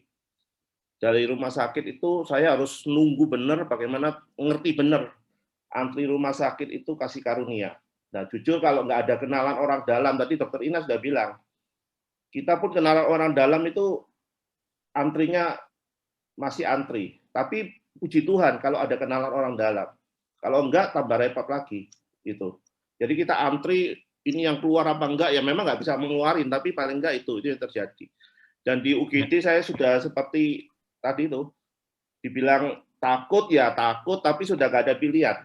Ya, jadi saya nggak bisa, jadi cuma saya waktu itu ngandalin Tuhan, cuma minta kasih karunia, terus lakukan bagian saya, ya. Terus yang terpenting, puji Tuhan di waktu-waktu saya, yang saya takutin ini cuma keluarga aja sih.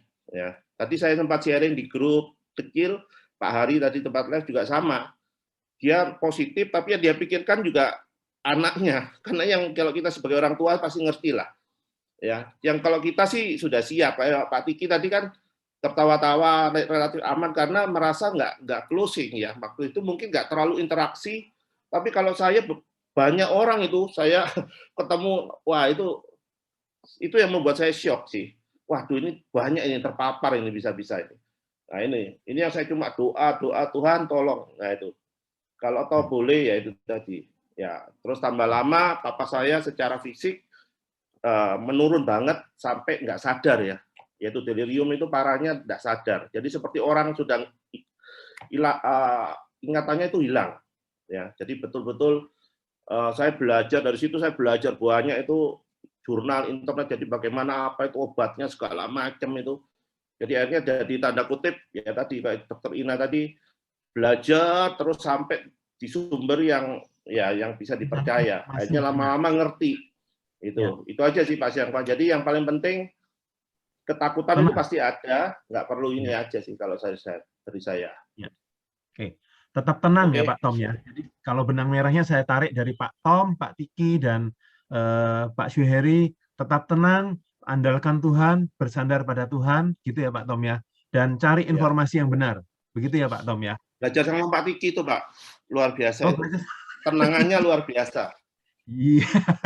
Dan komunitas ini penting ya Pak Tom ya. Jadi kita bisa Oh iya, saling saya support. waktu itu betul. Jadi saya waktu itu disupport teman-teman Pak Andi, semua teman-teman leader itu. Jadi saya bersyukur banget mereka tuh membantu, ada Dokter Ina, terus kontak, kemudian tim leader. Jadi saya masih ingat itu galau juga Pak Andi kirimin saya alat antigen sogro hidung itu pertama kali.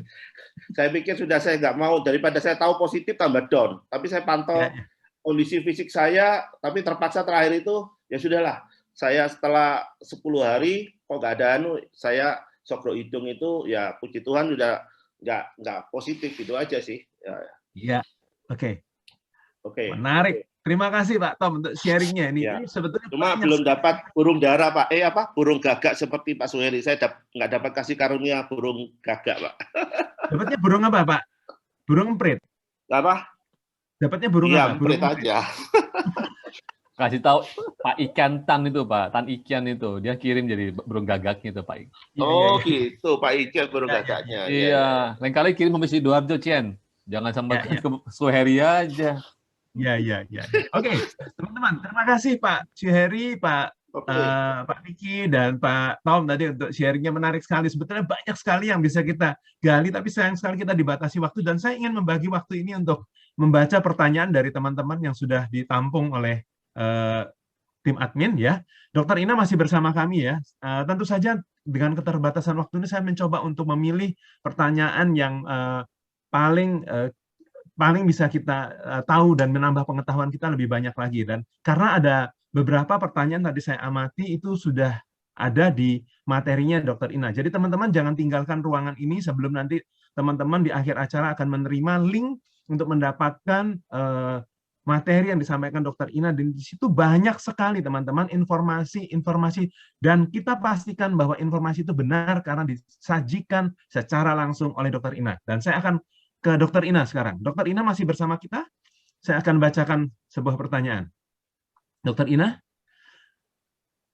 Ya, Dokter Ina. Oke, silakan. Nah, saya akan bacakan yang pertama. Oh, Virus sorry. Mute ya masih. Oh iya. Oke, pertanyaan pertama. Dokter Ina, ini COVID kan virus. Nah, virus ini kan belum ada obatnya, ya. Lah terus ngapain ini? Obat antivirus terus orang diminumin antivirus ya. Terus itu dampaknya apa kalau minumnya sembarangan atau nggak sesuai dengan anjuran secara medis, anjuran dokter, apalagi beli-beli sendiri, terus bacanya dari informasi hoak lagi. Silakan Dokter Ina. Saya ceritakan prinsipnya aja, jadi supaya kita semua juga kenal terhadap virus-virus yang lain. Jadi gini, kalau kita terinfeksi bakteri, ya kita misalnya kena tifus lah, itu kita minum antibiotik, tifusnya mati, kita sehat. Betul ya? Gitu kan? Tetapi virus itu tidak semudah itu untuk dibunuh. Kenapa? Karena virus ini menginfeksi ke dalam sel. Sehingga kalau obat yang membunuh virus ini terlalu kuat, selnya mati juga. Nah, apa gunanya kalau mati? Oh. Sehingga itulah sebabnya sampai sekarang ini juga belum ada antivirus yang benar-benar bisa sampai membunuh semua virus. Paling dia itu hanya mencegah replikasinya. Jadi membunuhnya ya karena dia tidak bisa berkembang gitu, atau dengan berbagai macam metode. Tetapi kalau yang benar-benar membunuh virusnya nggak ada. Sehingga kalau kita berharap melulu dari antivirus, nggak bisa. Apa yang harus kita lakukan? Karena yang membunuh virus itu adalah kita. Jadi? Melalui antibodi kita. Oh. Gitu ya. Jadi apa yang harus kita lakukan? Melalui sistem imunitas kita harus meningkatkan sistem imun kita. Itu prinsipnya untuk virus. Karena contohlah, sebetulnya apa yang dilakukan oleh orang tua kita itu sudah benar. Kalau kita kena flu itu virus kan? Sebetulnya COVID ini kan juga flu, variannya dari virus flu. Nah, kalau kita kena flu, apa yang dilakukan? Kita paling disuruh tidur, istirahat, makan banyak, minum obat, tidur lagi, gitu kan? Nah, itulah yang harus kita lakukan juga kalau kita terinfeksi dengan virus COVID ini. Jadi penting sekali buat kita untuk meningkatkan daya tahan tubuh. Nah, salah satunya adalah dengan beristirahat. Dan beristirahat itu benar-benar bed rest, tidur ya. Bukan cuma di tempat tidur, tapi main HP gitu ya. Karena saya itu ada mantau beberapa pasien situ gitu.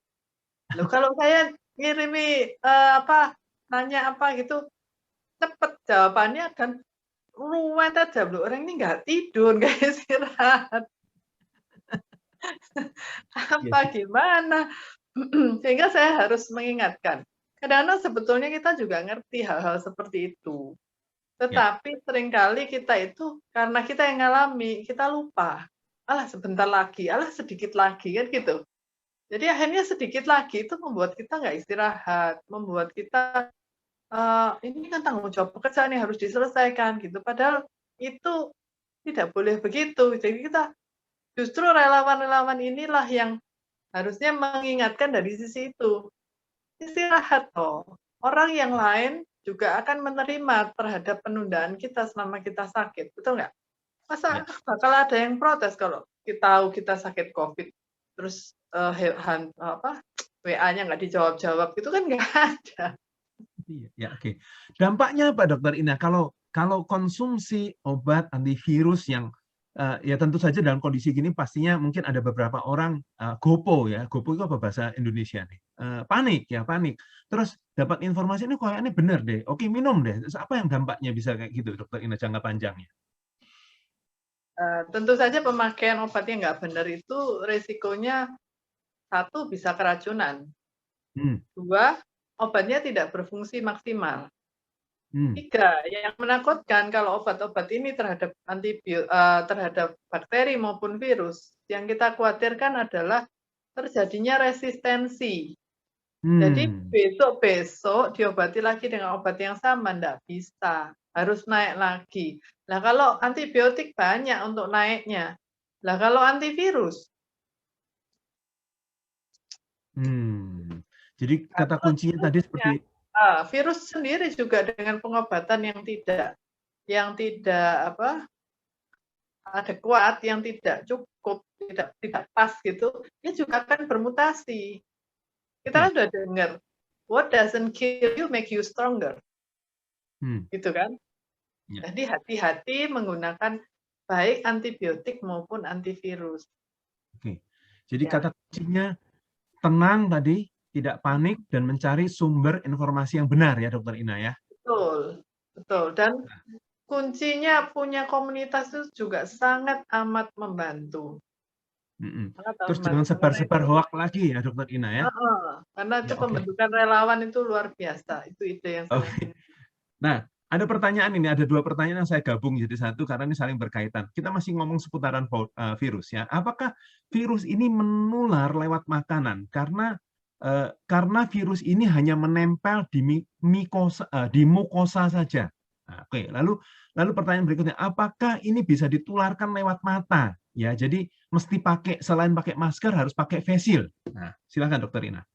Ya, jadi virus ini salah satu dari reseptornya memang ada di mata, sehingga kita bisa ketularan kalau tangan kita mengandung virus itu dan kita kucak-kucak mata.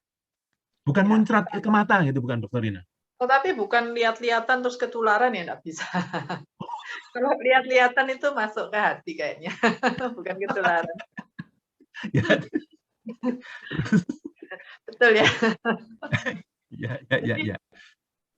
Jadi tangan kita lah yang membawa virus itu menular ke kita, gitu. Atau mungkin yang kita tahu kalau cairan mata masih dipertanyakan penularannya.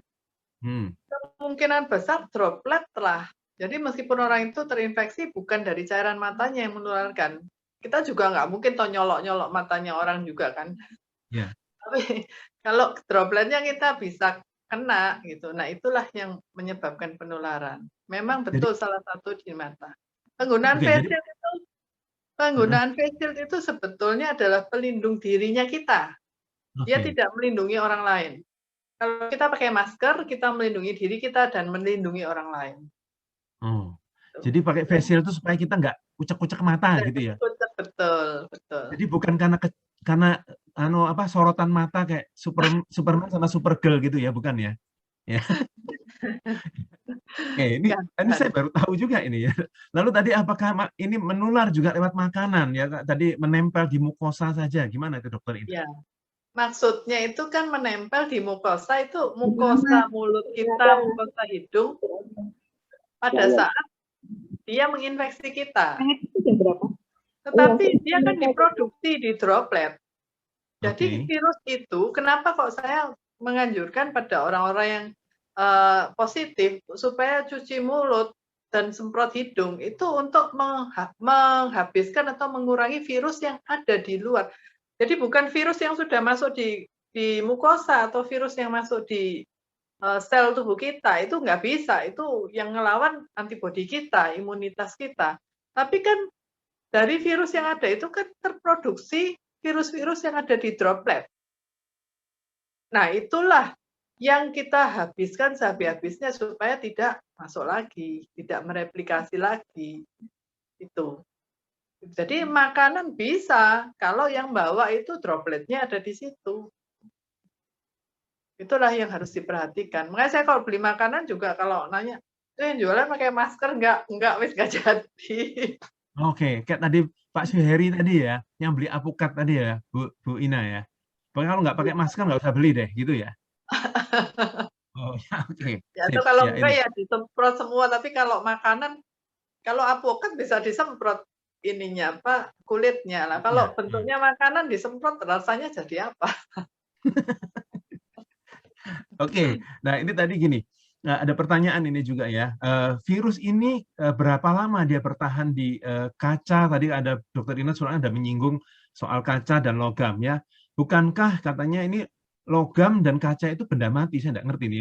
Ya benar, logam dan kaca benda mati. Nah terus ditanyakan berapa lama sebetulnya virus ini bertahan di berbagai material semacam itu ya, sehingga bisa menularkan kita. Dan bagaimana upaya pencegahannya? Virus itu akan bereplikasi atau dalam artian itu dia berkembang biak di dalam tubuh inangnya. Tetapi bukan berarti kalau dikeluarkan terus dia langsung mati, enggak. Dia punya waktu untuk mati. Tergantung dari penelitian virus ini, jadi tergantung dari medianya. Dia punya waktu. Untuk kaca sama logam itu yang paling lama. Sekitar 3 hari kalau nggak salah, 3 atau 5 hari. Nah, karena itu kita mesti hati-hati. Kalau misalnya kita membersihkan atau kita membersihkan ya tempat-tempat yang dilewati oleh penderita. Misalnya ada anggota keluarga yang positif COVID. Nah, ini kalau misalnya dia lewat di situ, itu kan ada kemungkinan dropletnya terlepas ya. Nah, itu kita harus hati-hati, terutama pada bahan-bahan di kaca dan logam. Jadi kita mesti ingat untuk membersihkan itu juga, karena dia paling lama. Dan demikian juga dengan mengetahui hal seperti ini, kalau kita mau masuk untuk membersihkan suatu tempat di ruangan itu, misalnya bekasnya pasien COVID lah, kita harus bersihkan, karena pasiennya nggak bisa bersihin sendiri gitu. Selama dia sudah sembuh, itu ada kemungkinan si virusnya masih ada di benda-benda itu selama 3-5 hari. Jadi di dalam membersihkan kita juga masih tetap ingat untuk memakai protokol kesehatan. Seperti itu. Ya. Itu fungsinya kita tahu dia di mana. Desinfektan berarti harus masih bisa hidup. Cuma tidak bisa berkembang. Hand sanitizer harus ada ya, Bu ya? Wajib itu. Wajib ya. Oke, selain masker ya. Selain masker, jaga jarak. Oke.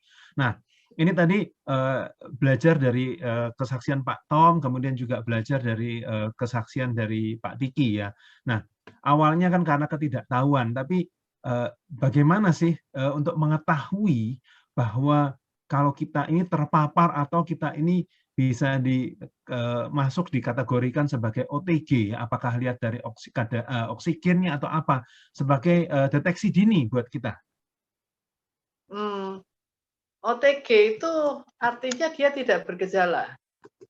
Jadi meskipun dia positif, dia tidak sama sekali nggak ada gejala.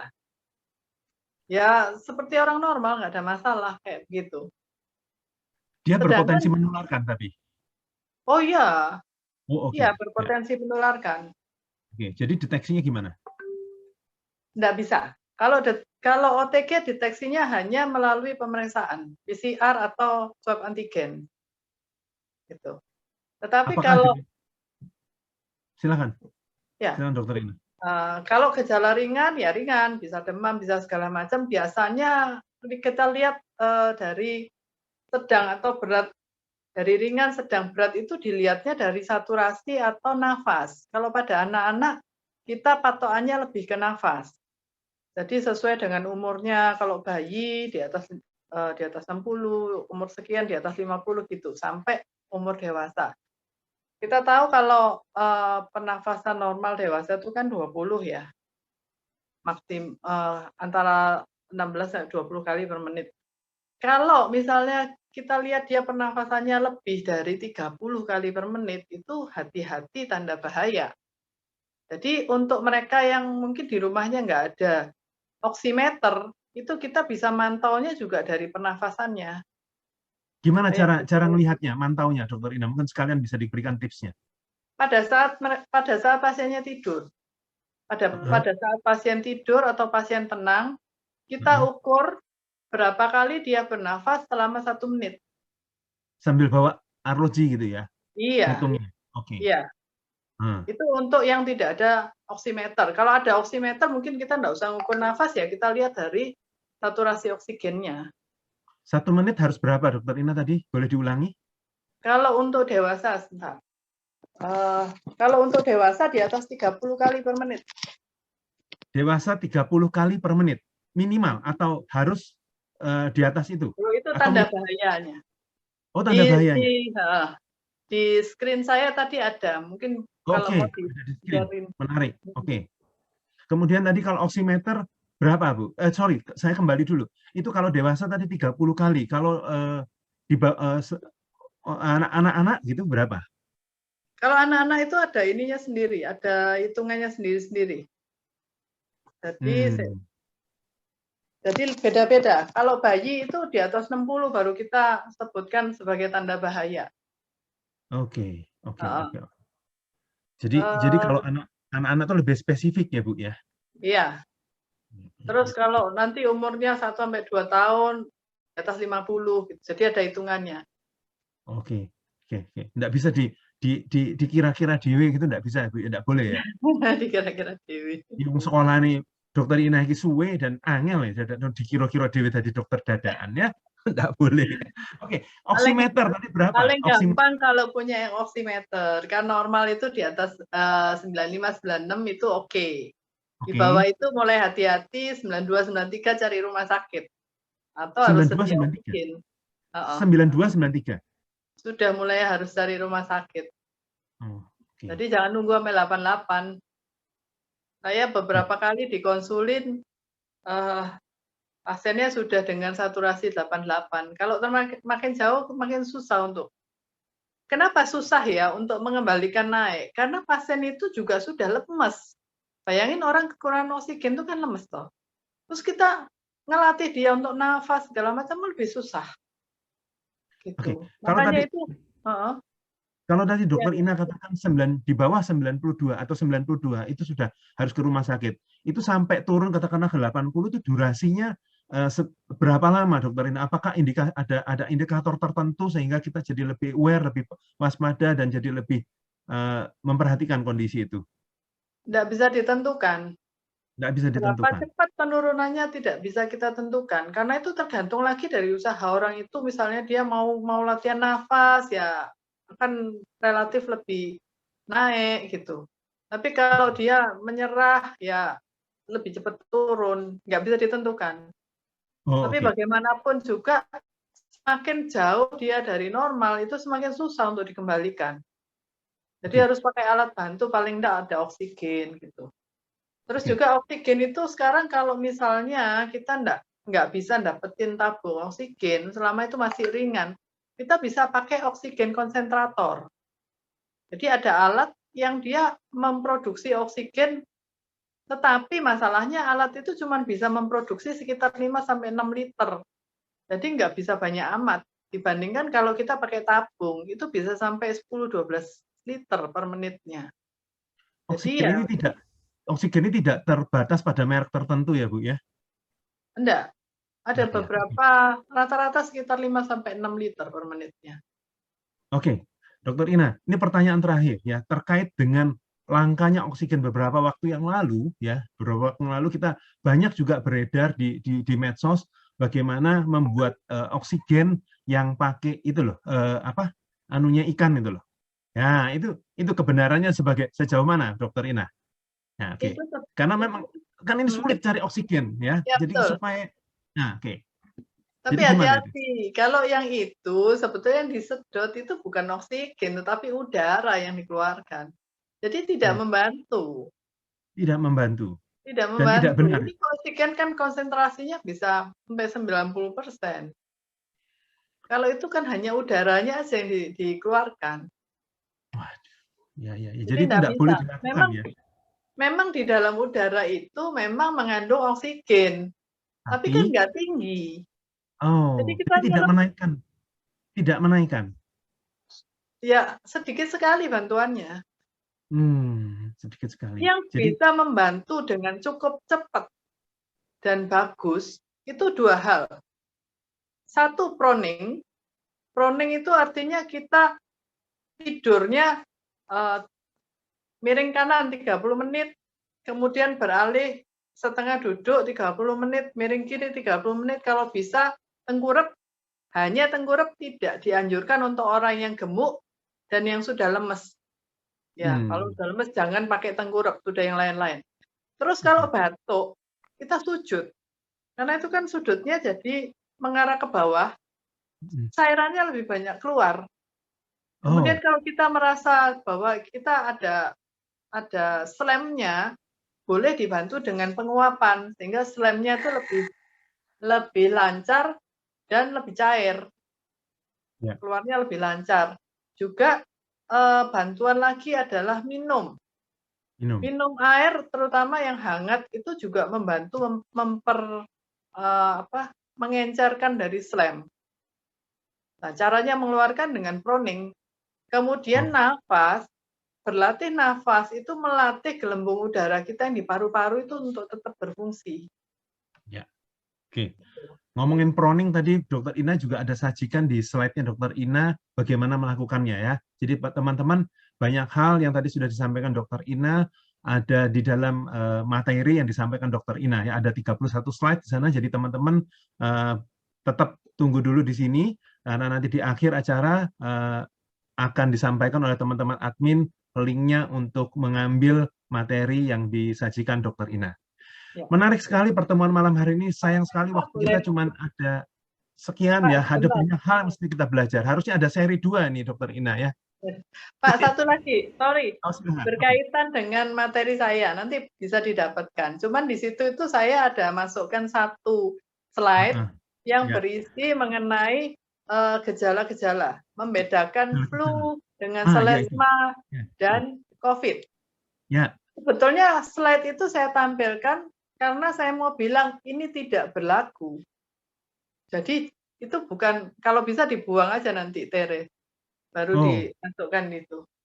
Saya mau bilang bahwa kita tidak bisa lagi berpatokan bahwa ini flu, ini selesma, ini COVID sekarang ini. Jadi kalau kita menjumpai pasien yang batuk, pilek, dan sebagainya, dan kita menganggap dia punya kontak, atau nggak usah kontak yang memang betul-betul positif, kita tahu, selama dia itu masih banyak punya aktivitas yang ketemu orang, itu kita anggap sudah kontak.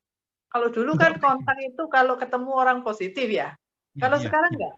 Selama dia banyak ketemu orang, kita anggap dia punya kontak.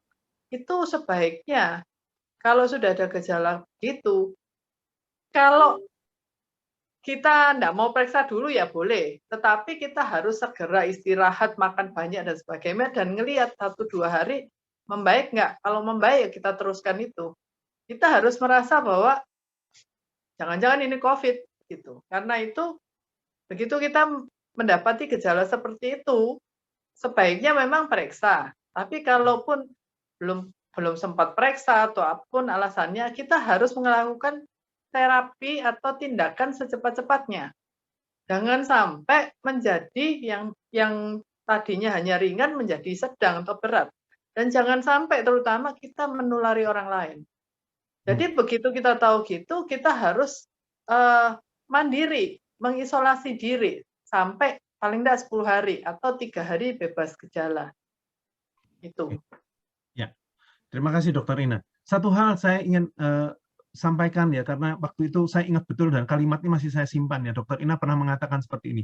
Kalau hari ini ada yang tertular di antara keluarga, jangan nanya lagi ketularannya dari mana, terpaparnya di mana, tapi tanya berapa orang di keluarga itu yang terpapar. Seperti itu Dokter Ina. Mohon penjelasannya. Terakhir, oke. Betul sekali. Karena penyebaran yang sangat cepat dari virus varian Delta ini, sehingga kalau sekarang saya dikonsuli jarang sekali hanya 1 orang. Biasanya dalam keluarga itu minimal 2-3 orang, terus dia nyebar lagi ke yang lain, Dan ini saya baru dapat ada pasien, baru aja dia sembuh, jadi dia dan kakaknya kena. Kakaknya sekeluarga kena, dia kena. Terus dia sembuh duluan, gejalanya ringan, sembuh duluan. Kakaknya masih belum sembuh. Kakaknya masih belum sembuh karena dia sudah negatif. Dia ke tempatnya kakaknya, menganggap dia sudah negatif, punya antibodi. Apa yang terjadi? Positif lagi dia. CT value-nya sekitar 19. Jadi saya pengen menyampaikan apa? Meskipun kita sudah negatif, itu kita belum aman. Karena antibodi itu bakal terbentuk sekitar 2 mingguan. Lah kita baru sekitar 10 hari. Jadi antibodi kita itu masih sedikit sekali. Jangan di-challenge, belum waktunya. Kayak gitu. Oke. Jadi kalau kita sudah sembuh, ya kita tetap harus melakukan prokes. Jangan deket-deket sama orang yang sakit juga. Ya. Gitu. Ya. Terima kasih banyak Dokter Ina untuk kesempatannya untuk men-sharingkan pengetahuan yang sangat berharga buat kita semua yang hadir pada malam hari ini. Tadi saya mencatat ada 62 orang dan sampai pada menit ini masih ada 58 orang kita bersama-sama mendengarkan dan informasi yang informasi penting dan berharga untuk terkait dengan kondisi COVID pada saat ini. Teman-teman, saya mohon maaf karena tidak semua pertanyaan bisa saya munculkan, tapi kita berusaha untuk memunculkan semua, tapi karena keterbatasan waktu, mohon maaf sekali lagi untuk saya sampaikan terkait dengan pertanyaan-pertanyaan yang dilemparkan oleh teman-teman yang tidak sempat saya angkat ke atas.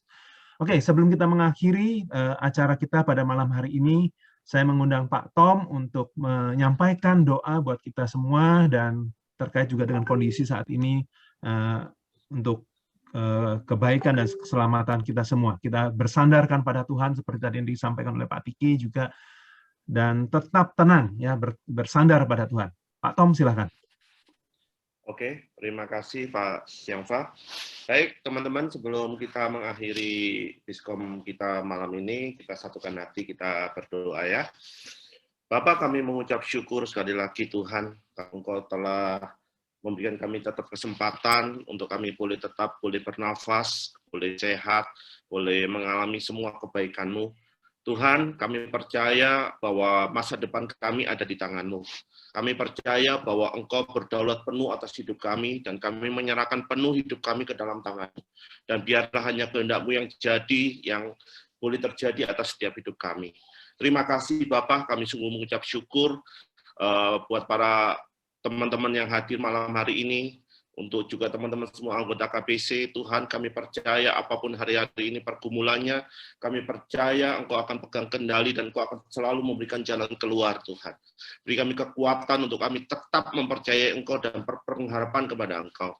Kami juga berdoa buat saudara-saudara kami yang masih dalam proses pergumulan, dalam sakit Tuhan, dalam pemulihan Tuhan, kami percaya bahwa tidak ada barang yang mustahil, bahwa oleh bilur-bilur-Mu di dalam nama Yesus Tuhan, Engkau mampu untuk menyembuhkan dan memulihkan semuanya. Terima kasih buat para hamba-hamba-Mu, para nakes Tuhan, seperti Dr. Ina, yang telah melayani Engkau dalam bidang kesehatan, yang telah menjadi berkat begitu banyak orang khususnya di KBC dan Surabaya ini Tuhan. Sungguh Engkau tetap memberkati hamba-Mu ini, Kau menjagai hamba-Mu ini beserta dengan Dr. Hadi, Tuhan. Kiranya Engkau kedua hamba-Mu ini terus Kau pakai Tuhan, sehingga dimanapun Kau terus memberikan sebuah hati seperti hati-Mu Tuhan. Terima kasih untuk semuanya yang telah Kau berikan buat para hamba-hamba-Mu yang telah melayani panitia di Biskom pada malam hari ini Tuhan. Terima kasih, dan semuanya yang hadir pada malam hari ini, biarlah berkat anugerah daripada Allah Bapa, Putra, dan Roh Kudus memberkati seluruh keluarga kita, pekerjaan kita, dan seluruh pelayanan kita, sehingga apapun yang diperbuat, kita akan dibuat Tuhan berhasil. Di dalam nama Tuhan Yesus, kami mengucap syukur untuk malam ini. Haleluya. Amin. Saya serahkan Pak. Teman-teman, informasi. Terima kasih Pak Tom, terima kasih untuk doanya. Terima kasih Dokter Ina. Teman-teman, nanti materi akan disampaikan, teman-teman bisa mendownloadnya, dan please stop untuk sebar-sebar hoax, sehingga tidak membantu, malah menambah, hanya situasi menjadi lebih runyam dalam situasi seperti ini. Dan malam hari ini harapannya melalui sharing kita di Biskom ini kita mendapatkan informasi dan pengetahuan yang baik dan benar bagaimana kita menghadapi dan menangani COVID ini. Lalu tadi ada materinya, kemudian juga saya mengulangi, ada WA grup relawan KBC ya, relawan. Di situ teman-teman bisa mendapatkan informasi yang sudah terkurasi atau sudah dikonfirmasi kebenarannya. Jadi mohon teman-teman juga yang sudah masuk di grup sana untuk tidak posting-posting hal yang lain yang tidak berkaitan atau informasi yang belum dikurasi atau belum dikonfirmasi kebenarannya. Karena disitulah sebetulnya menjadi tempat kita untuk mendapatkan informasi yang benar. Lalu juga ada hotline yang sudah disampaikan tadi di awal, mungkin bisa ditampilkan kembali slide-nya, Tiri, saya bisa tolong dibantu slide yang tadi, untuk terkait relawan KBC dan hotline, boleh supaya bisa di-capture oleh teman-teman? Boleh dibantu? Oke, ya, ini teman-teman ya, untuk relawan KBC ya.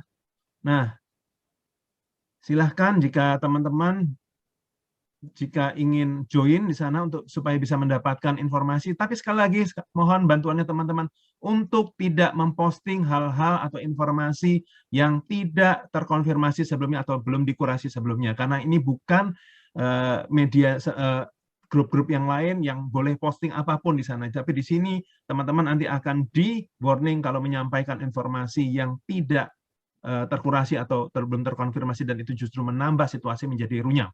Ya, itu teman-teman silahkan di-capture. Lalu ada satu lagi, hotline. Hotline? Oh, sudah ada di bawah. Oke. Baik, teman-teman, terima kasih untuk kesempatannya bersama-sama kita malam hari ini. Kita mudah-mudahan pertemuan ini bermanfaat buat kita semua. Tetap sehat, terus semangat. Sampai jumpa. Dadah. Terima kasih semuanya. Terima kasih Pak Syangpa, Bu Ruwani. Ya, makasih loh. Pak Handi, Pak Tom, Ya, Pak Diki. Semuanya, sampai jumpa. Thank you, Bu Salam. Ina. Ya, sama.